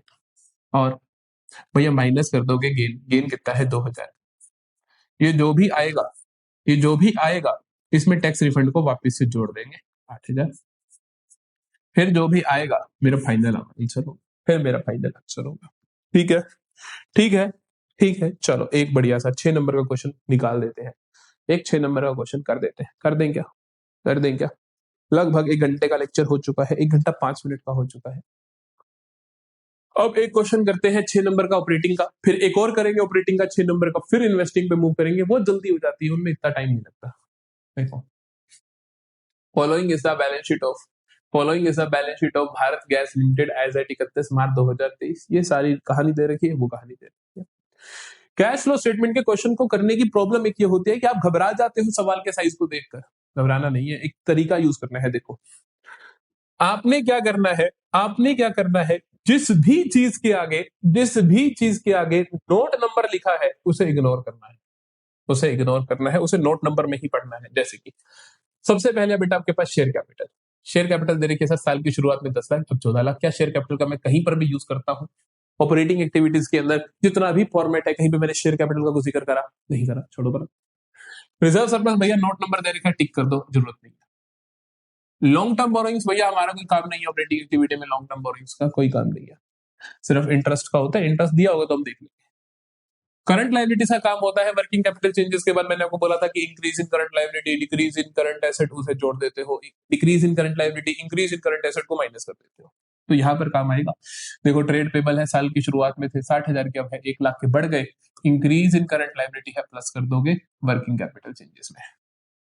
चीजों को लिखना है अच्छे से कि भैया आपने कहां जाना है, सो दैट जब आप फॉर्मेटिंग करो तो आप इजीली कर पाओ फॉर्मेटिंग। शॉर्ट टर्म प्रोविजन का भैया नोट नंबर दिया हुआ चिल है। फिक्स्ड एसेट पे आ जाओ, फिक्स्ड एसेट का भैया नोट नंबर दिया हुआ चिल है। इंटेंजिबल एसेट का नोट नंबर दिया हुआ भैया चिल है। इन्वेंट्री करंट एसेट है, करंट एसेट इंक्रीज हो रही है, increase in current asset minus होता है वर्किंग कैपिटल चेंजेस में। ट्रेड रिसीवेबल करंट एसेट है, बढ़ गई है, तो फिर से इंक्रीज इन करंट एसेट है, माइनस होता है वर्किंग कैपिटल चेंजेस में। कैश एंड कैश इक्विवेलेंट का कुछ नहीं करो क्योंकि इन्हीं के बीच का डिफरेंस तो ढूंढ रहे हो तुम। खत्म, सिर्फ 3 काम करने हैं ऊपर से अब तक। यहाँ आ जाओ, बैलेंस दे रखा है तो भैया नेट सरप्लस निकालने के काम में आएगा, नेट सरप्लस के काम में आएगा। Provision for taxation, provision for taxation important है, इसका ध्यान से सुनना।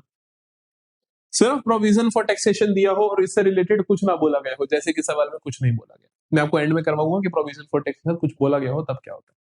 फिलहाल के लिए प्रोविजन फॉर टैक्सेशन दिया हुआ है और कुछ नहीं बोला क्वेश्चन ने, तो क्या होगा, तो जो प्रीवियस ईयर का बैलेंस होगा उसे आप मानोगे टैक्स पेड। क्या मानोगे, टैक्स पेड। क्या मानोगे, टैक्स पेड। इसका ट्रीटमेंट आपको पता होना चाहिए। टैक्स पेड का ट्रीटमेंट क्या होता है, टैक्स पेड का ट्रीटमेंट होता है मेरी जान, लास्ट में माइनस होता है टैक्स पेड। याद करो ऑपरेटिंग एक्टिविटीज के अंदर लास्ट में जाके टैक्स पेड माइनस होता है।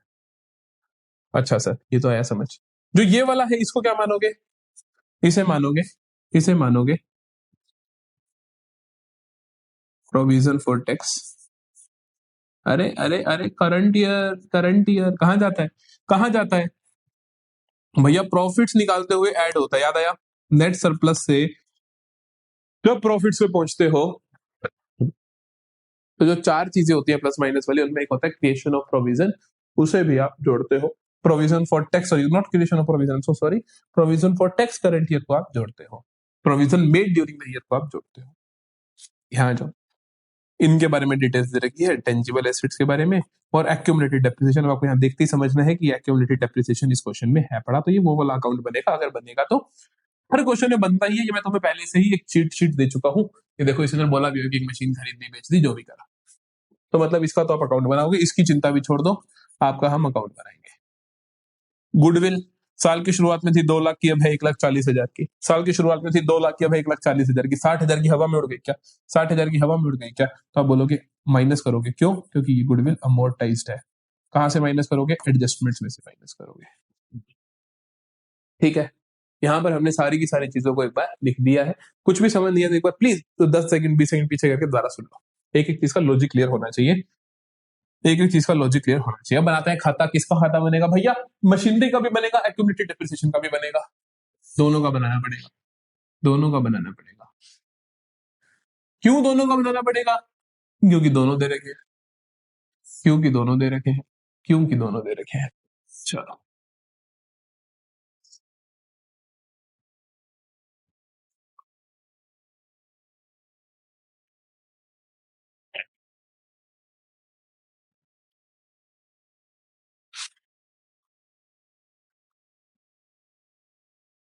ये मशीनरी अकाउंट,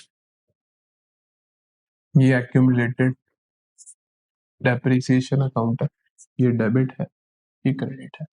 ठीक, मशीनरी का बैलेंस देखते हैं, मशीनरी का बैलेंस देखते हैं, ओपनिंग क्लोजिंग। साल की शुरुआत, ये ध्यान रखना साल की शुरुआत इधर है कि इधर है, उस वर्दी से गलत ना हो जाए उसके चक्कर में। साल की शुरुआत में 10 लाख, एंड में 18,50,000। तो to balance BD 10 lakh by balance CD 18,50,000। ठीक है, 10 lakh 18,50,000।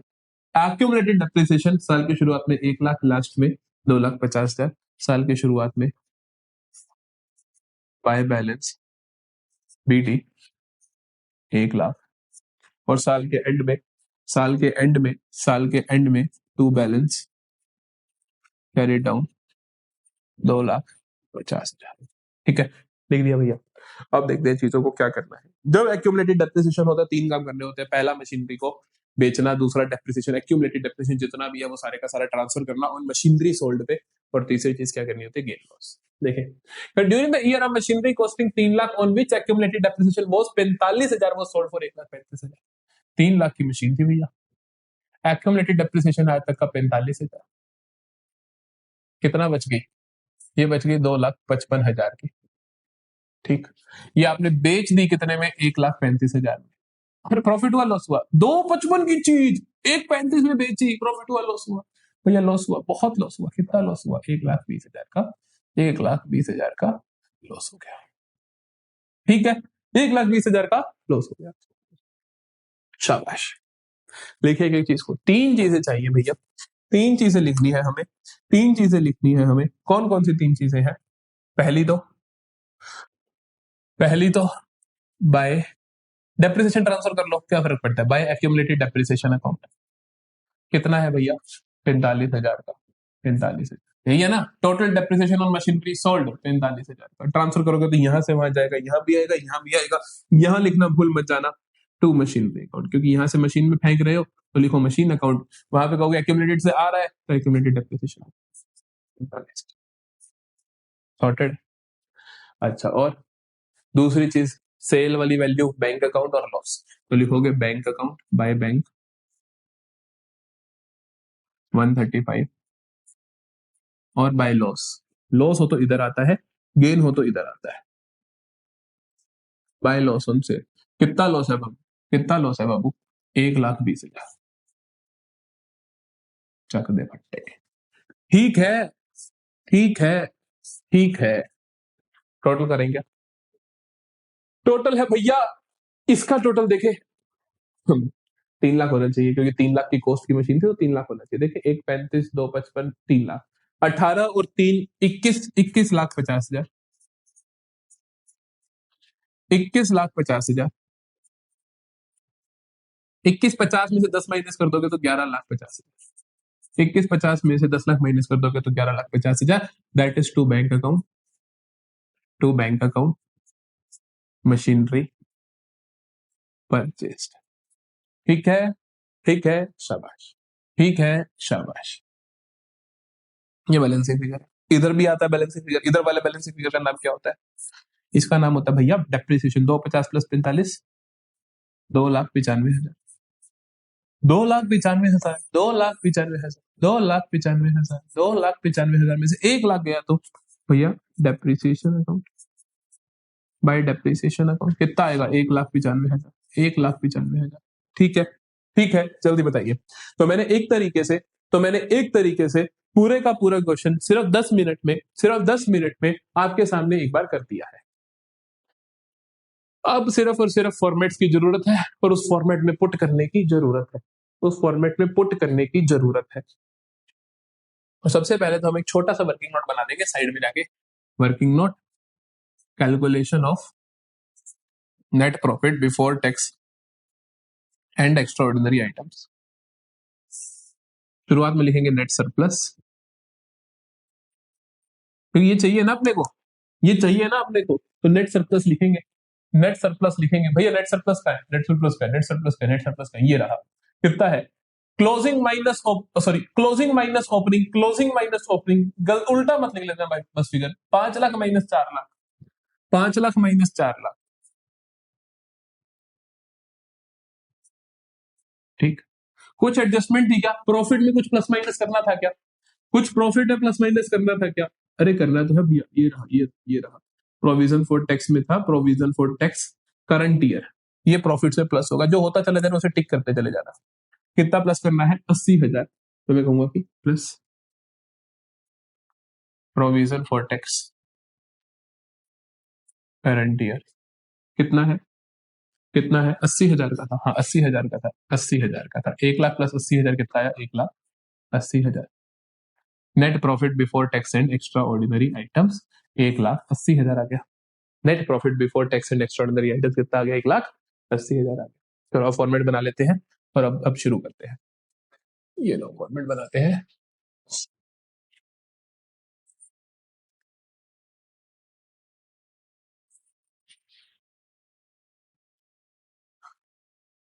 Net profit before tax and extra ordinary items. ठीक है, शुरुआत यहीं से होगी। ब्रैकेट में आप लिख सकते हो वर्किंग नोट नंबर 1, 1,80,000। क्लियर है बेटा? क्लियर है बेटा? ठीक। अब अपने को अपने उस पे चलना है, लाइन वाइज चीजों पे। सबसे पहले क्या करोगे? Adjustment for non cash and non operating items, adjustment for non cash and non operating items. Heading जरूर डालनी है सारी की सारी। ठीक, कुछ चीजें आप जोड़ते हो, कुछ चीजें आप जोड़ते हो, एक बार यहाँ पे लिख लो चीजों को ताकि भूल ना जाओ। इसमें से क्या क्या चीजें हैं? इसमें है भैया, एक तो लॉस, ये ऐड होगा एडजस्टमेंट्स में, और एक है डेप्रिसिएशन, एडजस्टमेंट्स में ऐड होंगी। और कुछ तो नहीं है, ये कहीं नहीं जाता, ये कहीं नहीं जाता, ये कहीं नहीं जाता। ठीक, अब देखते हैं ए के अंदर ऐड क्या क्या करना है, एडजस्टमेंट्स में ऐड क्या क्या करना है। यहां से पढ़ो, ये working capital changes, working capital changes, working capital changes. Amortisation add थोड़ी ऐड करते हैं ना, माइनस थोड़ी करते हैं। अमोर्टाइजेशन को तो भैया ऐड करते हैं ना, अमोर्टाइजेशन में सॉरी 60,000 ऐड करते हैं। ये भी ऐड करना है, ये ऐड करना है, ये ऐड करना है, ये ऐड करना है। चलो करें, प्लस करते हैं, प्लस करते हैं। अमोर्टाइजेशन, अमोर्टाइज गुडविल लिख दो या गुडविल अमोर्टाइज लिख दो, 60,000 की या अंदर कर देते हैं। ठीक, जहां मर्जी कर दो, इतना फर्क नहीं पड़ता। Plus loss on sale of machine 1,20,000 था, प्लस डेप्रिसिएशन था। डेप्रिसिएशन कितना था? 1,95,000 था क्या? 1,95,000, क्या याददाश्त है सर।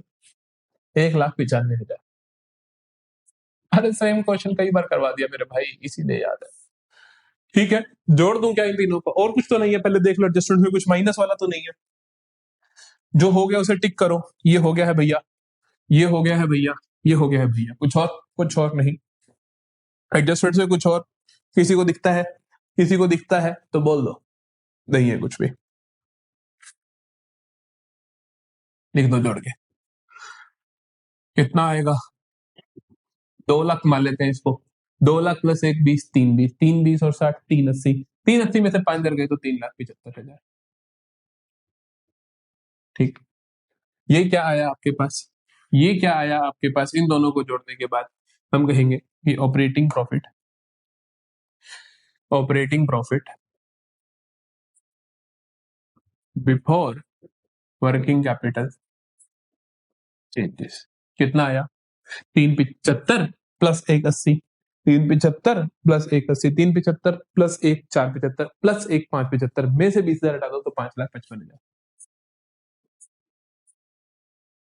ठीक है, ठीक है, चलो। अब वर्किंग कैपिटल चेंजेस देखो, है बड़े भैया। प्लस कर दो इंक्रीज इन ट्रेड पेबल। कितना इंक्रीज हो रहा है उतना ही करना, 40,000। प्लस प्लस प्लस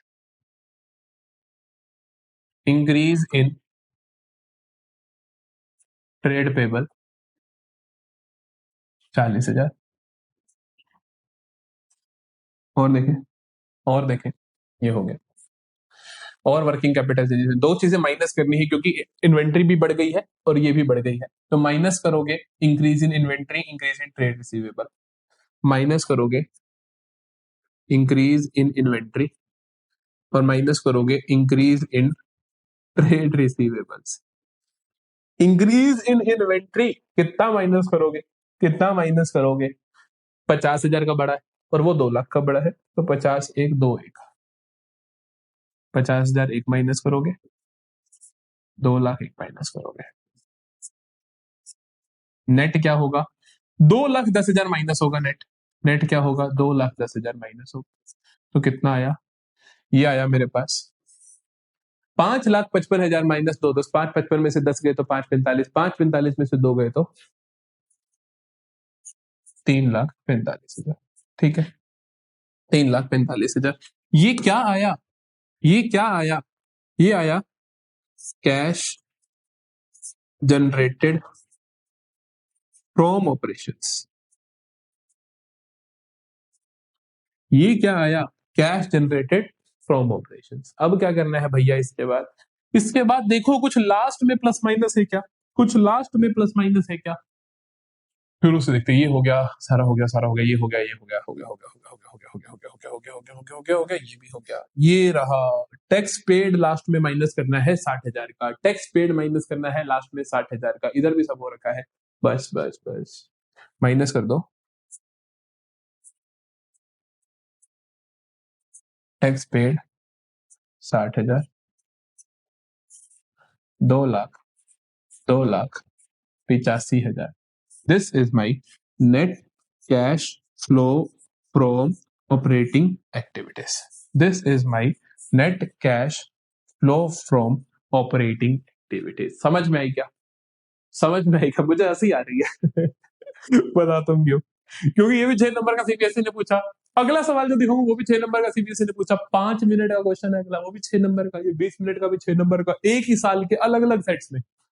क्या किस्मत रही होगी जिसके पास ये आया और जिसके पास वो आया। मुश्किल देखो, मुश्किल तो नहीं है ये, बट लेंथी है तो बच्चा गलती कर जाता है ना? किसी एक पॉइंट पे तो गलती हो ही जाती है, तो ध्यान से करना है। ज्यादातर चांस होते है क्वेश्चन ऐसा ही आएगा, लेकिन बहुत अच्छी किस्मत हो, बहुत अच्छी किस्मत हो, ऐसा क्वेश्चन क्या जाता है। कहते from the following information calculate cash flow from operating activities. ऐसे क्वेश्चन आ गया, चीजें लिखकर दे दी तुम्हें। ये देखो कितना हलवा है, यहीं पे करेंगे खत्म। देखो जो चीजें सरप्लस में जुड़नी है उनके आगे लिखेंगे पी प्लस माइनस, जो एडजस्टमेंट से जुड़नी है उनके आगे लिखेंगे ए प्लस माइनस, जो वर्किंग कैपिटल चेंजेस उनके आगे लिखेंगे डब्ल्यू प्लस माइनस। सबसे पहले है सरप्लस, नेट सरप्लस ही दे दिया भैया, तो ये तो हो गया net surplus. Starting balance, starting balance तो ये प्लस का ही है। प्रोविजन फॉर टैक्स प्लस होता है, क्रिएशन ऑफ प्रोविजन कहां पर? प्रॉफिट्स निकालते वक्त। Propose dividend previous year profits निकालते हुए प्लस होता है। डेप्रिसिएशन एडजस्टमेंट से प्लस होता है। Loss on sale of machine adjustment से प्लस होता है। Gain on sale of investment adjustment से माइनस होता है, क्योंकि ABCD I L, L loss plus होता है, लॉस प्लस होता है, और इन्वेस्टमेंट पे जो गेन हो रहा है वो माइनस होता है। Dividend received on invest, dividend received minus होता है। इंटरेस्ट डिविडेंड पेड प्लस होता है, ये माइनस होता है। Increase in current liability working capital changes में प्लस होता है। Increase in current asset working capital changes में माइनस होता है। तो वर्किंग कैपिटल चेंजेस होते हैं वो करंट लायबिलिटी के साथ चलते हैं। सीएल बढ़ा तो प्लस, सीएल कमा तो माइनस, तो करंट एसेट का उल्टा, decrease in current liability working capital changes में minus, income tax paid last में माइनस। याद आया? लो, पूरा सवाल हो गया। एक बात बताओ मुझे, दिस इज हाउ आपको एक क्वेश्चन करना है, ठीक है? अब इस क्वेश्चन को करने के लिए फॉर्मेटिंग पूरी करनी है, फॉर्मेटिंग पूरी करनी है बेटा, आपको फॉर्मेटिंग पूरी करनी है राजे, लेकिन तरीका आप समझ के होगे। सबसे पहले क्या निकालोगे? देखो आप, सबसे पहले तो आप निकालोगे net profit before tax and extra ordinary items, है ना? कैसे निकालोगे सर? नेट सरप्लस को लिखेंगे सबसे ऊपर 6,28,000, फिर प्लस करेंगे provision for tax, provision for tax कितना है सर? 1.5 लाख। अच्छा भैया, फिर हम प्लस कर देंगे भैया propose dividend, propose dividend previous year को भैया कितना है भैया? 72,000। इनको जोड़ देंगे तो हमारे पास आ जाएगा profit before tax and extra ordinary items, ठीक? ये जो आएगा उसके अंदर फिर एडजस्टमेंट्स करेंगे, फिर हम करेंगे adjustments for non cash and non operating items, adjustments करेंगे for non cash and non operating items. क्या एडजस्टमेंट्स करोगे? ये हो गया, ये हो गया, ये हो गया। एडजस्टमेंट्स में ये 2 प्लस करोगे, ये 2 माइनस करोगे। कितना सिंपल है, 140 जोड़ दोगे, 140 जोड़ दोगे, और फिर क्या करोगे? फिर क्या करोगे? एक 30,000 जोड़ दोगे, फिर क्या करोगे? 2 चीज माइनस करोगे। क्या क्या माइनस करोगे भैया? 20 एक माइनस करेंगे, 6 एक माइनस करेंगे, 20,000 एक माइनस करोगे, 6,000 एक माइनस करोगे, ये आ जाएगा operating profit before before working capital changes. इसमें वर्किंग कैपिटल चेंजेस का कर दोगे, आसान है ना, मतलब कर लोगे ना। प्लस कर दोगे 61, माइनस कर दोगे 6 लाख, माइनस कर दोगे 60-64 हजार, फिर लास्ट में करोगे ये आ जाएगा, फिर कैश जनरेटेड फ्रॉम ऑपरेशंस, उसमें ये माइनस कर दोगे, आंसर आ जाएगा। 5 मिनट का सवाल भी नहीं। किस्मत, किस्मत, किस्मत, किस्मत, बहुत अच्छी किस्मत थी जिसके पास ये सवाल आया था, बहुत अच्छी किस्मत थी। ठीक, ठीक। यहां पर समाप्त होती है cash flow from operating activities. देख लो कितना बड़ा पार्ट है ये, देखो 23 पेज हो गए, 33 में से सिर्फ 10 पेज में बाकी सारा चैप्टर हो जाएगा। तो cash flow from operating activities इसलिए इंपॉर्टेंट है, ये नहीं कि बाकी कम है, बेसिक सबके कवर हो गए। मान लो अकाउंट बनाना आया, इन्वेस्टिंग में आएगा अकाउंट बनाना तुम्हारे को मैंने सिखा दिया, सॉर्टेड है। तो इन्वेस्टिंग एक्टिविटी का मेजर पोर्शन कवर हो गया, ठीक है? तो अब शुरू करते हैं जल्दी से, cash flow from investing activities. तो देखो इन्वेस्टिंग एक्टिविटी में क्या आता है, इन्वेस्टिंग एक्टिविटी में गिनी चुनी चीजें आती है, गिनती की ही कुछ चीजें आती हैं। क्या क्या है देखो, इन्वेस्टिंग एक्टिविटी, आप अपना पैसा इन्वेस्ट कहां कहां करोगे? सोचो, आप पैसा कहां इन्वेस्ट कर सकते हो, एक बिजनेस कहां पैसा इन्वेस्ट कर सकता है? नॉन करंट एसेट्स में, जिसके अंदर आती है प्रॉपर्टी प्लांट इक्विपमेंट, ठीक है? या फिर नॉन करंट इन्वेस्टमेंट्स में, या फिर अरे भाई कहां चला गया, प्रॉपर्टी प्लांट एंड इक्विपमेंट में, या फिर नॉन करंट इन्वेस्टमेंट में, या फिर लॉन्ग टर्म एडवांस कर दो, है ना? या फिर लॉन्ग टर्म एडवांसेस में, तीन ही तरीके हो सकते हैं। तो आउटफ्लोज क्या होंगे इन्वेस्टिंग एक्टिविटी के? इन्वेस्टिंग एक्टिविटीज के आउटफ्लोज क्या होंगे? इन्वेस्टिंग एक्टिविटी के आउटफ्लोज क्या होंगे? Purchase of property plant equipment, purchase of, जब इन्हें खरीदोगे तभी तो कैश आउटफ्लो होगा ना बेटा। Purchase of non current investments, और increase in long term advances. नहीं समझे क्या? इन सब में इंक्रीज होगा जब इन सबको खरीदोगे, जब तो कैश आउटफ्लो होगा। कैश का इनफ्लो कब होगा? कैश का इनफ्लो कब होगा? कैश का इनफ्लो होगा भैया जब इन सबको बेचोगे। तो कहता हूं कि sale of property plant equipment, sale of non current investments, decrease in long term advances. नहीं समझे क्या? नहीं समझे क्या? जल्दी बताओ, बहुत सिंपल है। अगर सर हमने कहीं इन्वेस्टमेंट कर रखी है तो हमें उसके ऊपर कुछ ब्याज मिलेगा, है ना? कि अगर डिबेंचर्स खरीद रही किसी कंपनी को तो इंटरेस्ट रिसीव्ड होगा, किसी कंपनी के शेयर्स खरीद रखे हैं तो उस पर डिविडेंड रिसीव होगा, कोई लैंड खरीद रखी है तो उसके ऊपर रेंट रिसीव्ड होगा। तो इनफ्लोज के अंदर और चीजें आएंगी, जैसे कि rent received, interest received, dividend received. समझ में आई बात? समझ में आई बात? तो ये सारी चीजें क्या है इन्वेस्टिंग एक्टिविटीज के इनफ्लोज, और ये सारी चीजें क्या है इन्वेस्टिंग एक्टिविटीज के आउटफ्लोज, और गिनती यही चीजें हैं, बस बात ही खत्म। ठीक ठीक, चलो सवाल देखते हैं। From the following information calculate cash flow from investing activities. ठीक है भैया। मशीनरी दे रखी है एट कॉस्ट, और एक्यूमुलेटेड डेप्रिसिएशन दे रखा है। ठीक है भैया। पेटेंट्स की डिटेल भी दे रखी है भैया। Okay. During the year machine costing, machine का खरीदना बेचना है। पेटेंट्स का भी रिटर्न ऑफ दे रखा है तो अपा, और इसका बेचना भी दे रखा है। चलो, तो हम दोनों का खाता बना देंगे। हम अपने आप से फालतू दिमाग नहीं लगाएंगे। हम क्या करेंगे, हम पेटेंट्स के लिए भी अकाउंट बनाएंगे, हम मशीनरी के लिए भी अकाउंट बनाएंगे। तो पहले क्या करते हैं, मशीनरी के लिए अकाउंट बनाते हैं। मशीनरी के लिए अकाउंट बनाते हैं।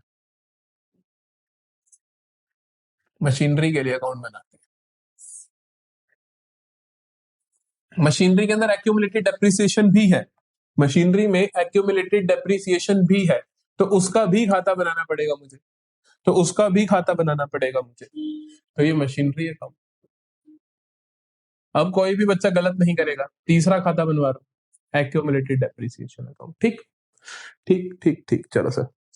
अब देखते हैं बैलेंसेस देखते हैं। हमें पता है कि मशीनरी का बैलेंस दे रखा है ओपनिंग और क्लोजिंग। ओपनिंग बैलेंस बीडी होता है 4 लाख, क्लोजिंग है 4,20,000।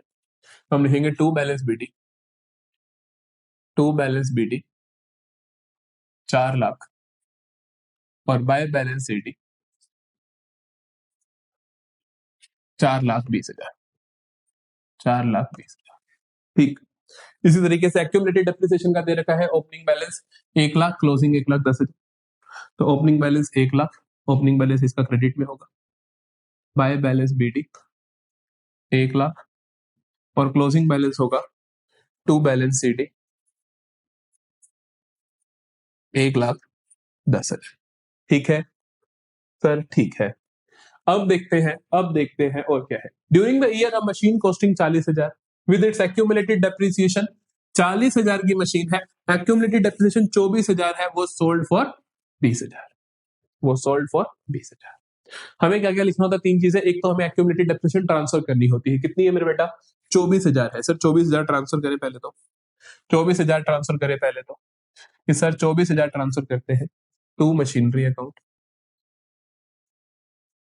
24,000 मशीनरी की क्रेडिट में, मशीनरी की क्रेडिट में by accumulated depreciation account 24,000। Sorted है कहानी। ठीक है, 24,000 ट्रांसफर कर दिया, एक्यूमुलेटेड डेप्रिसिएशन ट्रांसफर कर दिया। 40,000 की टोटल है, 40,000 की टोटल है। 24,000 का डेप्रिसिएशन लग चुका है, तो कितने की बची सर, 16,000 की बची। 16,000 क्या है, बुक वैल्यू है। सेल वैल्यू क्या है, 20,000। बेची कितने की, 20,000 की। बेची कितने की, 20,000 की। थी कितने की, 16,000 की। गेन हुआ लॉस हुआ, गेन हुआ। कितना गेन हुआ, 4,000। कितना गेन हुआ, 4,000 का गेन हुआ। जो गेन होता है वो डेबिट में आता है, टू गेन उनसे 4,000। और मशीनरी की क्रेडिट में एक और चीज आती है, जिसने मैं अपने बेची तो बाय बैंक अकाउंट। तो बाय बैंक अकाउंट 20,000 में आपने बेची तो वो भी आ जाएगा 20,000। ठीक, काम सारे खत्म है, बस इतना ही करना होता है। देखो कितना आसान है, 3 चीजें लिखनी है बस। ये टोटल करो, 4 20 + 20 4 40, और 4 60 4 64, 4 64, 4 64, 4 64 में से 4 गया तो 4,60,000, 4,60,000 में से 4 लाख गया तो 60,000। तो ये क्या है, टू बैंक अकाउंट 60,000। सॉर्टेड है, सॉर्टेड है। ये क्या है, bank account purchase of machine, purchase. ये क्या है, सेल ऑफ मशीन। इसका बैलेंसिंग फिगर क्या आएगा, डेप्रिसिएशन अकाउंट। तो 1 10 और 24, 1,34,000, 1,34,000। इसका क्या आया बैलेंसिंग फिगर, इसका बैलेंसिंग फिगर क्या है, 134 में से 1 लाख गया तो कितना आया, 34,000।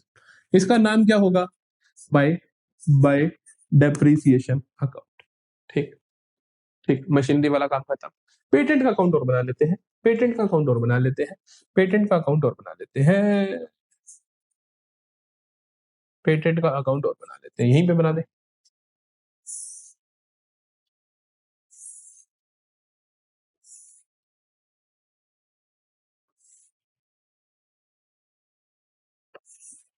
पेटेंट का अकाउंट बना दिया, ठीक।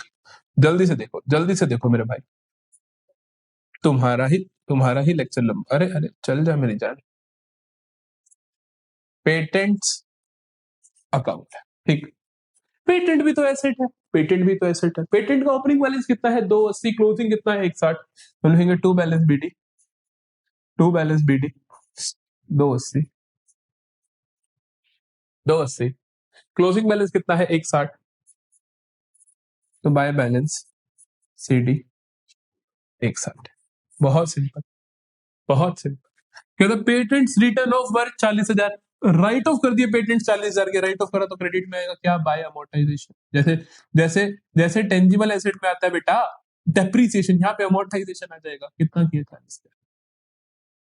कहते some of the patents were sold at a profit of 20,000, बाकी जो पेटेंट्स बेचे आपको नहीं पता कितने वाले कितने में बेचे, लेकिन आपको ये पक्का पता है 20,000 का गेन हुआ। एसेट को खरीदने नहीं बेचने पे जो भी गेन या लॉस हुआ, लॉस होता तो यहां आता, गेन होता है तो यहां आएगा, लॉस होता तो यहां आता, गेन होता है तो यहां आएगा।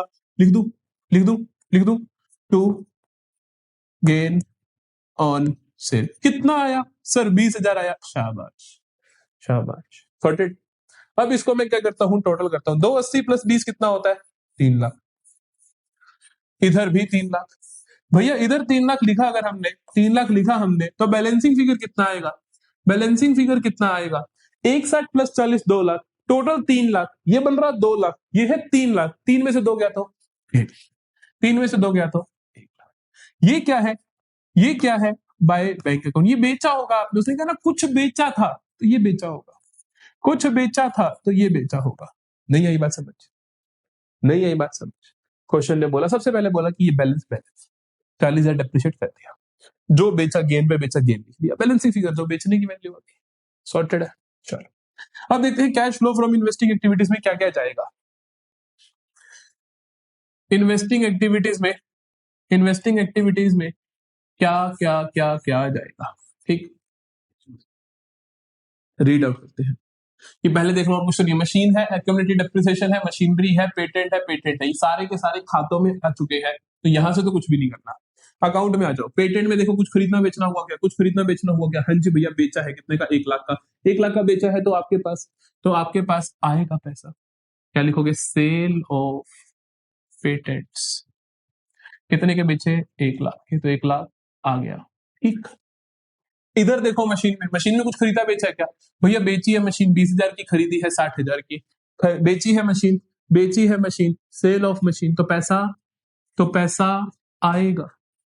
खरीदी है मशीन तो भैया पैसा जाए, तो पैसा जाएगा। नहीं समझे क्या, ये क्या आया, net cash flow from investing activities, कितना आएगा 1,00,000 प्लस 20,000, 1,20,000 में से 60,000 गया तो 60,000, कितना आएगा 60,000।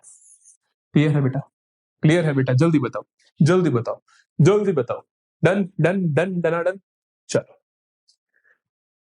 इन्वेस्टिंग एक्टिविटी हुआ, अभी और करेंगे, बड़े क्वेश्चन भी करेंगे। फाइनेंसिंग एक्टिविटी देखते हैं। फाइनेंसिंग एक्टिविटी मैंने तुम्हें पहले भी बताया, फाइनेंसिंग एक्टिविटी का मतलब होता है भैया कि पैसा आ कहां से रहा है, ठीक। फाइनेंस कहां से हो रहा है इस बिजनेस का, इस बिजनेस से पैसा कहां से आ रहा है, इस बिजनेस को फंड कौन कर रहा है, पैसा आता कहां से, एक बात बताओ, याद है बैलेंस शीट के अंदर इक्विटी, या तो आप क्या करोगे अपने मालिकों से पैसा मांगोगे, या आप नॉन करंट लाइबिलिटी से मांगोगे। तो फाइनेंसिंग एक्टिविटी के अंदर पैसा कहां से मांगा जाता है, पहला सोर्स इशू ऑफ शेयर्स, आगे ना शेयर इशू कर दो।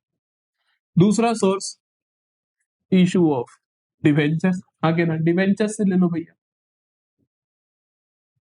तीसरा source raising short term borrowing से ले लो।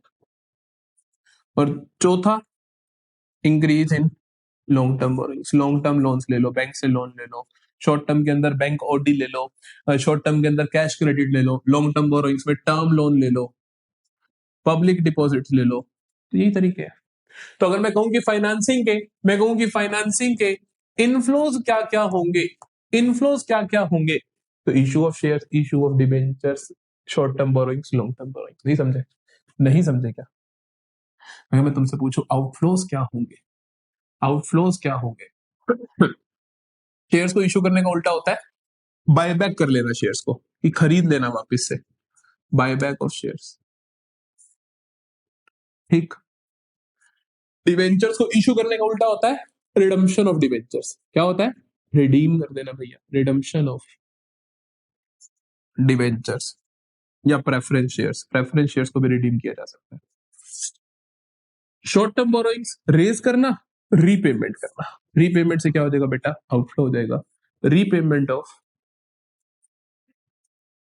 Short term long term borrowings. आती है बात समझ के नहीं? आती है बात समझ के नहीं? These are my, these are my inflows, these are my outflows. ठीक, ठीक, ठीक। और देखो, अरे अगर तुमने पैसा शेयर्स इशू करके लिया तो शेयर्स को कुछ दोगे नहीं क्या? शेयर्स को कुछ दोगे नहीं क्या? क्या देते हो? डिविडेंड देते हो बेटा। तो डिविडेंड क्या है? आपका आउटफ्लो है। और सारे आउटफ्लोज देखो क्या है, और क्या क्या आउटफ्लोज है। डिविडेंड पे,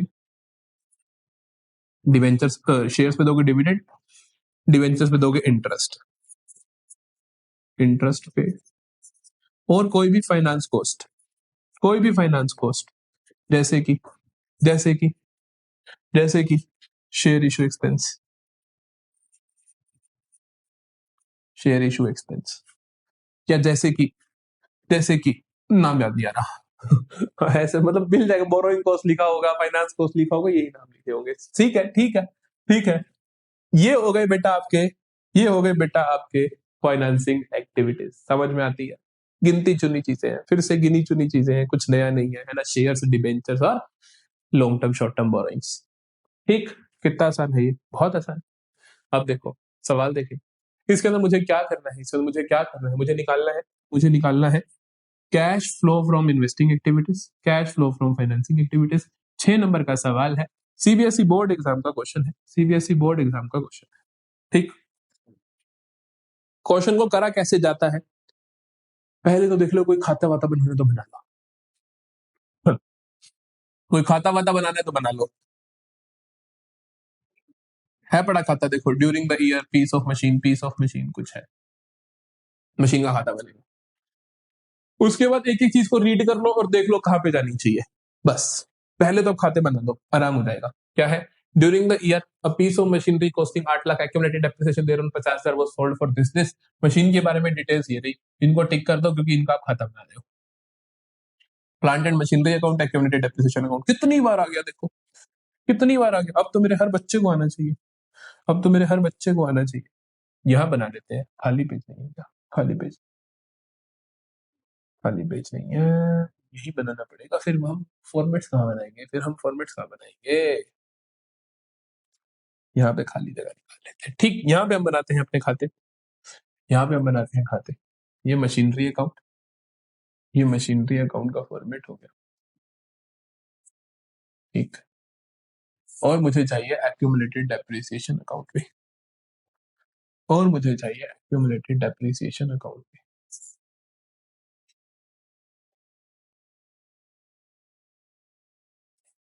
अरे अरे अरे, एक चीज रह गई क्या? चलो आइए, आइए आइए आइए बाबू। ठीक। ये हुआ मशीनरी अकाउंट और ये हुआ एक्यूमुलेटेड डेप्रिसिएशन। ठीक है, ठीक है। लिखे बैलेंसेस को, बैलेंसेस को लिखते हैं, बैलेंसेस को लिखते हैं कि बैलेंसेस क्या दे रखे हैं। तो सबसे पहले मुझे दे रखा है मशीन का बैलेंस, प्लांट एंड मशीन का बैलेंस, ओपनिंग और closing. Opening 16 lakh, closing 21.5 lakh. 16 lakh और 21.5 lakh to balance BD, 16 lakh, और closing balance by balance CD 21.5 lakh. Similarly accumulated depreciation account का बैलेंस दे रखा है 1 लाख और 2.5 लाख, 1 लाख और 2.5 by balance BD 1 lakh to balance CD 2,50,000। ठीक है, चलो अब खरीदना बेचना देखें। अब कहता है during the year a piece of machinery costing 8 lakh, a piece of machinery costing 8 lakh, accumulated depreciation दे रहा हूं 50,000, आज तक 50,000 डेप्रिशिएट हो चुकी है मेरी जान, 7.5 लाख की बची है। बेची कितने में तूने? 6.5 लाख में। ये है सेल वैल्यू, ये है बुक वैल्यू। गेन हुआ कि लॉस हुआ? सर लॉस हुआ। कितना लॉस हुआ? 1 लाख। तुझे मशीनरी में 3 चीजें लिखनी है, एक तो एक्यूमुलेटेड डेप्रिसिएशन से डेप्रिसिएशन को ट्रांसफर करना है, दे के मारो। कितना एक्यूमुलेटेड डेप्रिसिएशन? 50,000। फेंक दो भैया, फेंक दो भैया। डेप्रिसिएशन एक्यूमुलेटेड डेप्रिसिएशन से उधर डाल दो। तो यहाँ पे क्या लिखोगे? तो यहाँ पे क्या लिखोगे? To plant and machinery account, to plant and machinery account. कितना? 50,000। प्लांट एंड मशीनरी की क्रेडिट में, प्लांट एंड मशीनरी की क्रेडिट में बाय एक्यूमुलेटेड डेप्रिसिएशन अकाउंट 50,000। पहली चीज। दूसरी बैंक अकाउंट 6.5 लाख की बिकी है भैया, तो बाय बैंक अकाउंट 6.5 लाख की बिकी है भैया। और तीसरी चीज गेन लॉस। भैया लॉस हुआ है तो यहाँ आएगा, भैया गेन होता तो इधर आता, लॉस हुआ है तो यहाँ आएगा, यहाँ आएगा। ठीक, ठीक है, हुआ यही काम, बस इतना सा काम, बस इतना सा काम। टोटल मारो, टोटल मारो, टोटल मारो। कितना है? 21,50,000। पहले देख लो, 6.5 और 7 और 8, 8 और ये हुआ 29,50,000। 29,50,000। 29,50,000 में से 16 लाख गया तो 13,50,000। 13,50,000। ये क्या आया मेरी जान? To bank account. ये क्या आया? To bank account. क्या आया? Bank account. बैंक अकाउंट में क्या आएगा? Purchase of machine. क्या है? Purchase of machine. ठीक, ठीक। ये क्या आया? 2.5 लाख और 50,000, 3 लाख, 3 लाख। ये क्या आया? 3 लाख, 3 लाख। और ये क्या आया? By by by balancing figure क्या होता है? Depreciation account, depreciation account, depreciation account. कितना आया? 3 में से 1 गया तो 2 लाख। डन डना डन डन डन डन। अब इसमें से मुझे देख लो इन्वेस्टिंग में क्या चाहिए, फाइनेंसिंग में क्या चाहिए। फाइनेंसिंग में कुछ नहीं आता, इन्वेस्टिंग में आता है खरीदना बेचना। इन्वेस्टिंग में आएगा एक तो ये और एक ये है बेचना 6.5 लाख, ये है खरीदना 13.5 लाख। ये दो चीजें इन्वेस्टिंग में जाएगी। इतना अपने को पता है, इतना अपने को पता है। चलो ठीक है। एक और एडिशनल इन्फॉर्मेशन दी हुई कि debentures were redeemed on 31 March 2024। Debentures पे एक डॉट लगा लो कि इसके बारे में हमें कुछ पता है, नीड पड़ी तो देख लेंगे। ठीक, अब क्या करना है? अभी तक मैंने सिर्फ आपको सिखाया कि एडिशनल इन्फॉर्मेशन में से खाता बना लो, 6 में से 2 नंबर का तो खाता ही है। ठीक है, ये बनाया। अब मुझे क्या करना है? अब मुझे एक एक चीज को देखना है आराम से जाके पूरे सवाल में, और उसके सामने लिखना है कि आप कहां जाओ।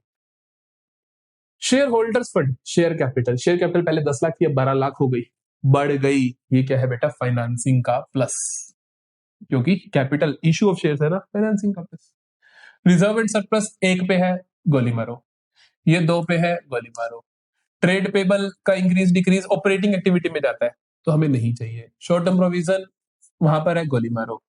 प्रॉपर्टी प्लांट इक्विपमेंट वहां पर है, गोली मारो। नॉन करंट इन्वेस्टमेंट फर्क पड़ता है, 4 लाख की थी भैया, अब 3 लाख की रह गई। इसका मतलब 4 लाख की थी, अब 3 लाख की रह गई। इसका मतलब आपने सेल कर दी। बड़ी सिंपल सी बात। नॉन करंट इन्वेस्टमेंट अगर 4 की थी, अब 3 की रह गई, तो क्या कर दिया आपने? सेल कर दिया होगा। सेल कर दिया तो 1 लाख आ गया होगा, 1 लाख आ गया होगा। ठीक, ठीक। फिर देखो, इन्वेंट्री ऑपरेटिंग एक्टिविटी का काम होता है, चिल करो। ट्रेड रिसीवेबल चिल करो, ट्रेड रिसीवेबल चिल करो, ऑपरेटिंग एक्टिविटी का काम होता है। कैश इक्विवेलेंट का आप कुछ नहीं करोगे। इसको आपने इतनी जल्दी सॉर्ट कर दिया, सिर्फ 2 चीजें काम की मिली आपको। ठीक, आगे देखो, इधर आ जाओ। रिजर्व एंड सरप्लस को कोई काम नहीं होता, ऑपरेटिंग एक्टिविटी में काम होता है, तो यहाँ पर कोई काम नहीं है। लॉन्ग टर्म बोरोइंग्स का काम है बेटा, साल की शुरुआत में थी 10 लाख की, अब है 6 लाख की।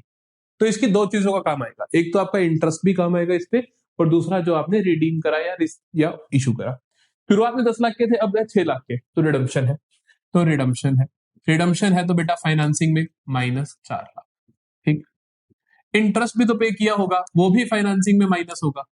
इंटरेस्ट कितना पे किया होगा डिपेंड करेगा कि जो रिडीम करे कब करे। कुछ ना बोलता तो हम मानते कि 10 लाख पे निकाल दो जो पुराना बैलेंस होता है, लेकिन अभी हमें देखना पड़ेगा। क्वेश्चन ने बोला debentures were redeemed on 31 March 2024। Debentures को रिडीम करा आपने ईयर एंड पे, डिबेंचर्स को रिडीम करा आपने ईयर एंड पे 31 मार्च 2024 को करा, तो मतलब पूरा साल 10 लाख के डिबेंचर्स रहे, तो जो इंटरेस्ट लगेगा 10% वो 10 लाख पे लगेगा, that is 1 lakh, that is 1 lakh. समझ में बात, समझ में बात, ठीक है सर। प्रॉपर्टी प्लांट इक्विपमेंट का हमने ऑलरेडी अकाउंट बना दिया है, तो ये सारा कुछ सॉर्टेड है। जल्दी से एक बार क्वेश्चन को देख लो, जल्दी से एक बार क्वेश्चन को देख लो, एक एक चीज को लिख लो, तुम्हें समझ आनी चाहिए कि भैया कहां पर कौन सी चीज है। चलो अब कर देते हैं कि सारी की सारी फॉर्मेटिंग, बहुत सिंपल सी फॉर्मेटिंग है। एक अपने को बनाना है इन्वेस्टिंग एक्टिविटी के लिए, इन्वेस्टिंग एक्टिविटी के लिए थोड़ी सी ही आइटम्स है, तो ज्यादा तो आइटम्स ही नहीं है। एक हम बनाते हैं फाइनेंसिंग एक्टिविटीज के लिए, ठीक।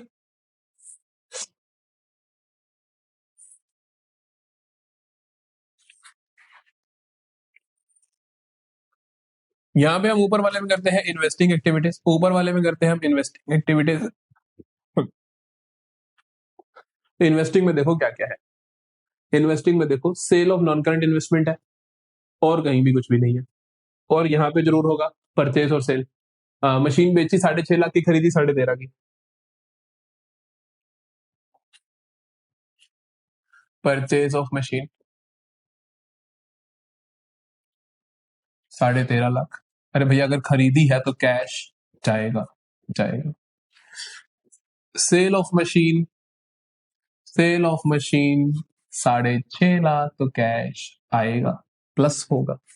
और फिर sale of non current, non current investment 1 lakh की, तो ये भी आएगा, ठीक। ये हो गया मेरे पास net cash flow from investing activities. कितना आया? 13.5 में से 6.5 गए, तो 13 में से 6 गए, 13 में से 6 गए, 13 में से 6 गए, 7 7 7 7 लाख, और एक और गया तो -6 लाख, तो -6 लाख। इससे आप क्या बोलोगे? नेट कैश यूज्ड, माइनस आए तो यूज्ड इन इन्वेस्टिंग एक्टिविटीज, ठीक। फाइनेंसिंग का लिखेंगे मेरे भाई, फाइनेंसिंग का लिखेगा मेरे भाई। फाइनेंसिंग में दे रखा है सर हमें एक तो इशू ऑफ शेयर्स 2 लाख,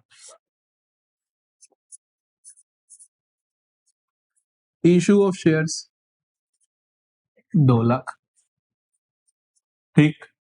और हमने दिया, और हमें दिया, और कहता है हमें, और कहता है हमें ये हो गया भैया, ये हो गया भैया, इधर आइए, 4 लाख रिडीम करे, 1 लाख का इंटरेस्ट दिया, दो redemption of debentures 4 lakh, interest on debentures 1 lakh, ठीक है, ठीक है सर। तो -5 + 2 -3 lakh, this is net cash used in financing activities. Sorted है बेटा, जल्दी बताइएगा, जल्दी बताइएगा। सो दिस इज हाउ आपको प्रेजेंटेशन करनी है। कितना आसान है, 6 नंबर लेने इतने मुश्किल नहीं होने वाले हैं। चल चल चल, एक और सवाल देखते हैं, एक और सवाल देखते हैं। ये लो, इसमें भी हमें निकालना है cash flow from investing activity, cash flow from financing activity. मेरे भाई मैं नहीं करवा रहा, इन्वेस्टिंग मशीन का अकाउंट है, फिर से मशीन का कॉस्ट दे रखा है, कॉस्ट दे रखा है, एक्यूमुलेटेड एक्यूमुलेटेड, और कुछ भी नहीं है, और कुछ भी नहीं है। I am not going to do this, ठीक। You will do this. Financing में तुम्हें करा देता हूँ, ठीक। फाइनेंसिंग करवाता हूँ। फाइनेंसिंग भी बहुत आसान होता है, देखो फाइनेंसिंग भी बहुत आसान होता है, देखो इक्विटी शेयर कैपिटल को पढ़ते हैं। इक्विटी शेयर कैपिटल साल की शुरुआत में 8 लाख, अब 12 लाख, तो plus 4 lakh issue of shares, है ना। 11% डिवेंचर्स, शुरुआत में 4 लाख, अब 3 लाख, साल की शुरुआत में 4 लाख, अब 3 लाख, अब 3 लाख, तो भैया 1 लाख के रिडीम कर दिए,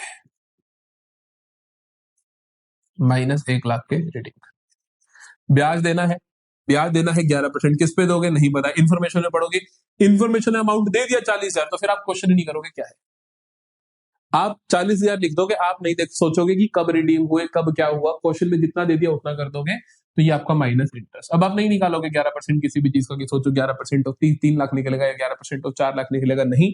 क्यों नहीं? क्योंकि एडिशनल इन्फॉर्मेशन में मुझे अमाउंट बता दिया गया है। सिक्योरिटी प्रीमियम शुरुआत में 1 लाख, अब 1,40,000, मतलब कि 40,000 रुपए प्रीमियम का बैलेंस बढ़ गया। इट मीन जो शेयर इशू करे थे वो प्रीमियम पे करे थे, तो प्लस 40,000 ये भी आ जाएगा। ये बहुत इंपॉर्टेंट होता है। अभी अगला क्वेश्चन कराऊंगा, उसके अंदर ऐसी भर भर की चीजें आएंगी। ठीक है, ये एक फाइनेंसिंग के देखो क्या क्या है इसके अंदर। पहली चीज आप लिखोगे इशू ऑफ शेयर्स, इसके अंदर आप ऐसे लिखोगे 4 लाख प्लस 40,000 प्रीमियम, क्योंकि यार जो शेयर्स आपने इशू करे हैं उन्हीं पे प्रीमियम मिला होगा। प्रीमियम का बैलेंस इंक्रीज है, इसलिए हमें समझ आया कि प्रीमियम है, तो हम कहेंगे कि 4,40,000 यहाँ से। आप अलग अलग भी लिख सकते हो, जरूरी नहीं है, बट ये बेटर लगता है। मार्किंग स्कीम में यही होने वाला है। ठीक, redemption of debentures, redemption of debentures, कितने डिवेंचर्स रिडीम करे मेरी जान? 1 लाख के करे हैं, 1 लाख के करे हैं, 1 लाख के करे हैं। चलो, सिक्योरिटी प्रीमियम हो गया, हमने वहीं पे जोड़ दिया। Interest paid on debenture, interest on debt 40,000। ठीक, 4,40 में से 40 गए तो 4 लाख, 4 में से 1 गया तो 3 lakh. This is net cash flow from financing activities. कई बार तो देख के लगता है क्वेश्चन देने लायक भी है क्या। एक बार बताओ, 3 नंबर का क्वेश्चन, सिर्फ 3 चीजें, 1 2 3, डन है। नहीं आसान क्या? जल्दी बताओ। कहते हैं बच्चे कैश फ्लो मुश्किल है, अरे कहाँ मुश्किल है, पेपर में आता ही नहीं मुश्किल, पेपर में तो आसान आता है। ये क्वेश्चन मैंने अपनी मर्जी से डाल दिया मुश्किल। देखो, from the following information calculate cash flow from financing activities, क्योंकि मुझे पता है कि आप फिर भी गलती करोगे, है ना, तो मैंने सब कुछ इस क्वेश्चन में डाल दिया है, सब कुछ इस क्वेश्चन में है। देखो, cash flow from financing activities निकालना है। द अरे अरे अरे यहाँ पे तो नई बात बता दी है। The hardest ever financing activities का क्वेश्चन, ध्यान से देखो।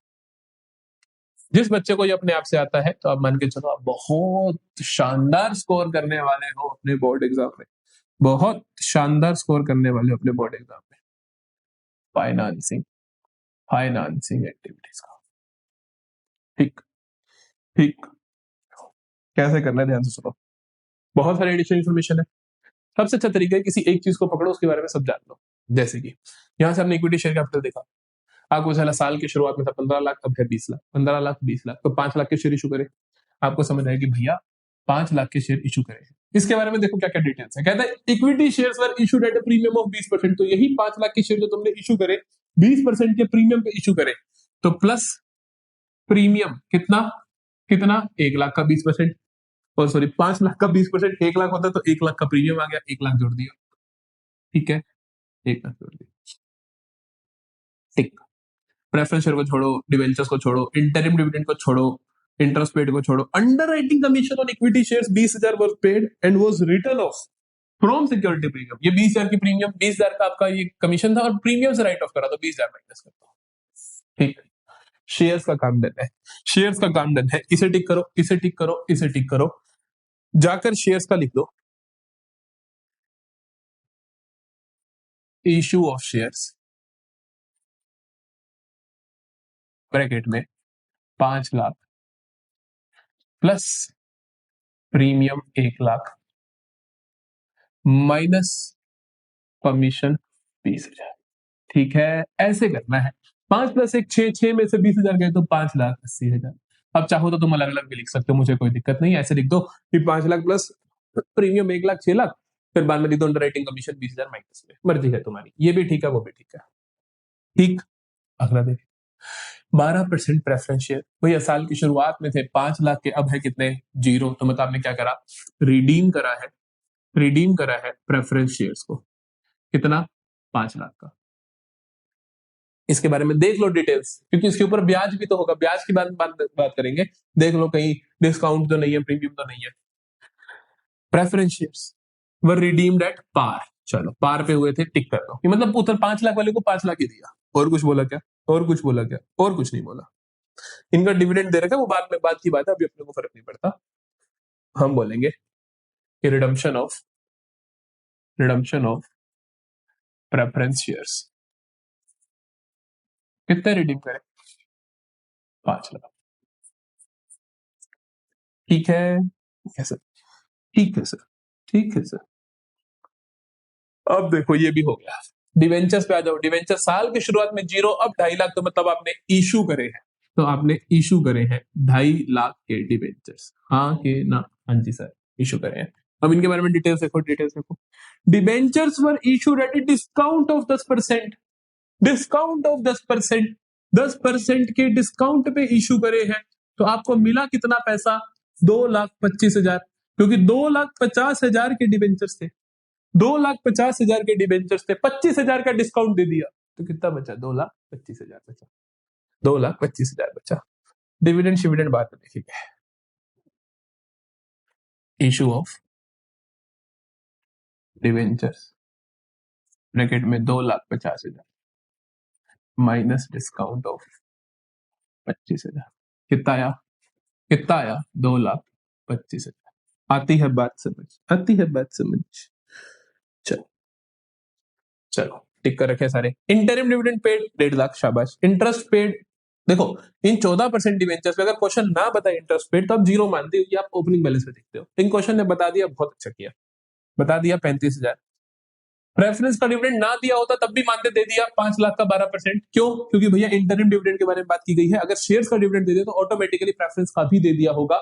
इन केस ये ना लिखा होता, इन केस ये ना लिखा होता तब भी तू मान के चलता कि तूने 60,000 डिविडेंड दिया। क्यों? क्योंकि भैया interim dividend paid during the year लिखा हुआ है, अगर इंटरिम डिविडेंड दे दिया तो पक्का प्रेफरेंस भी दे दिया होगा। प्रेफरेंस 12% पिछले साल का निकालूंगा, 12 × 5 साल, ये दिया हुआ है तो भी ठीक है।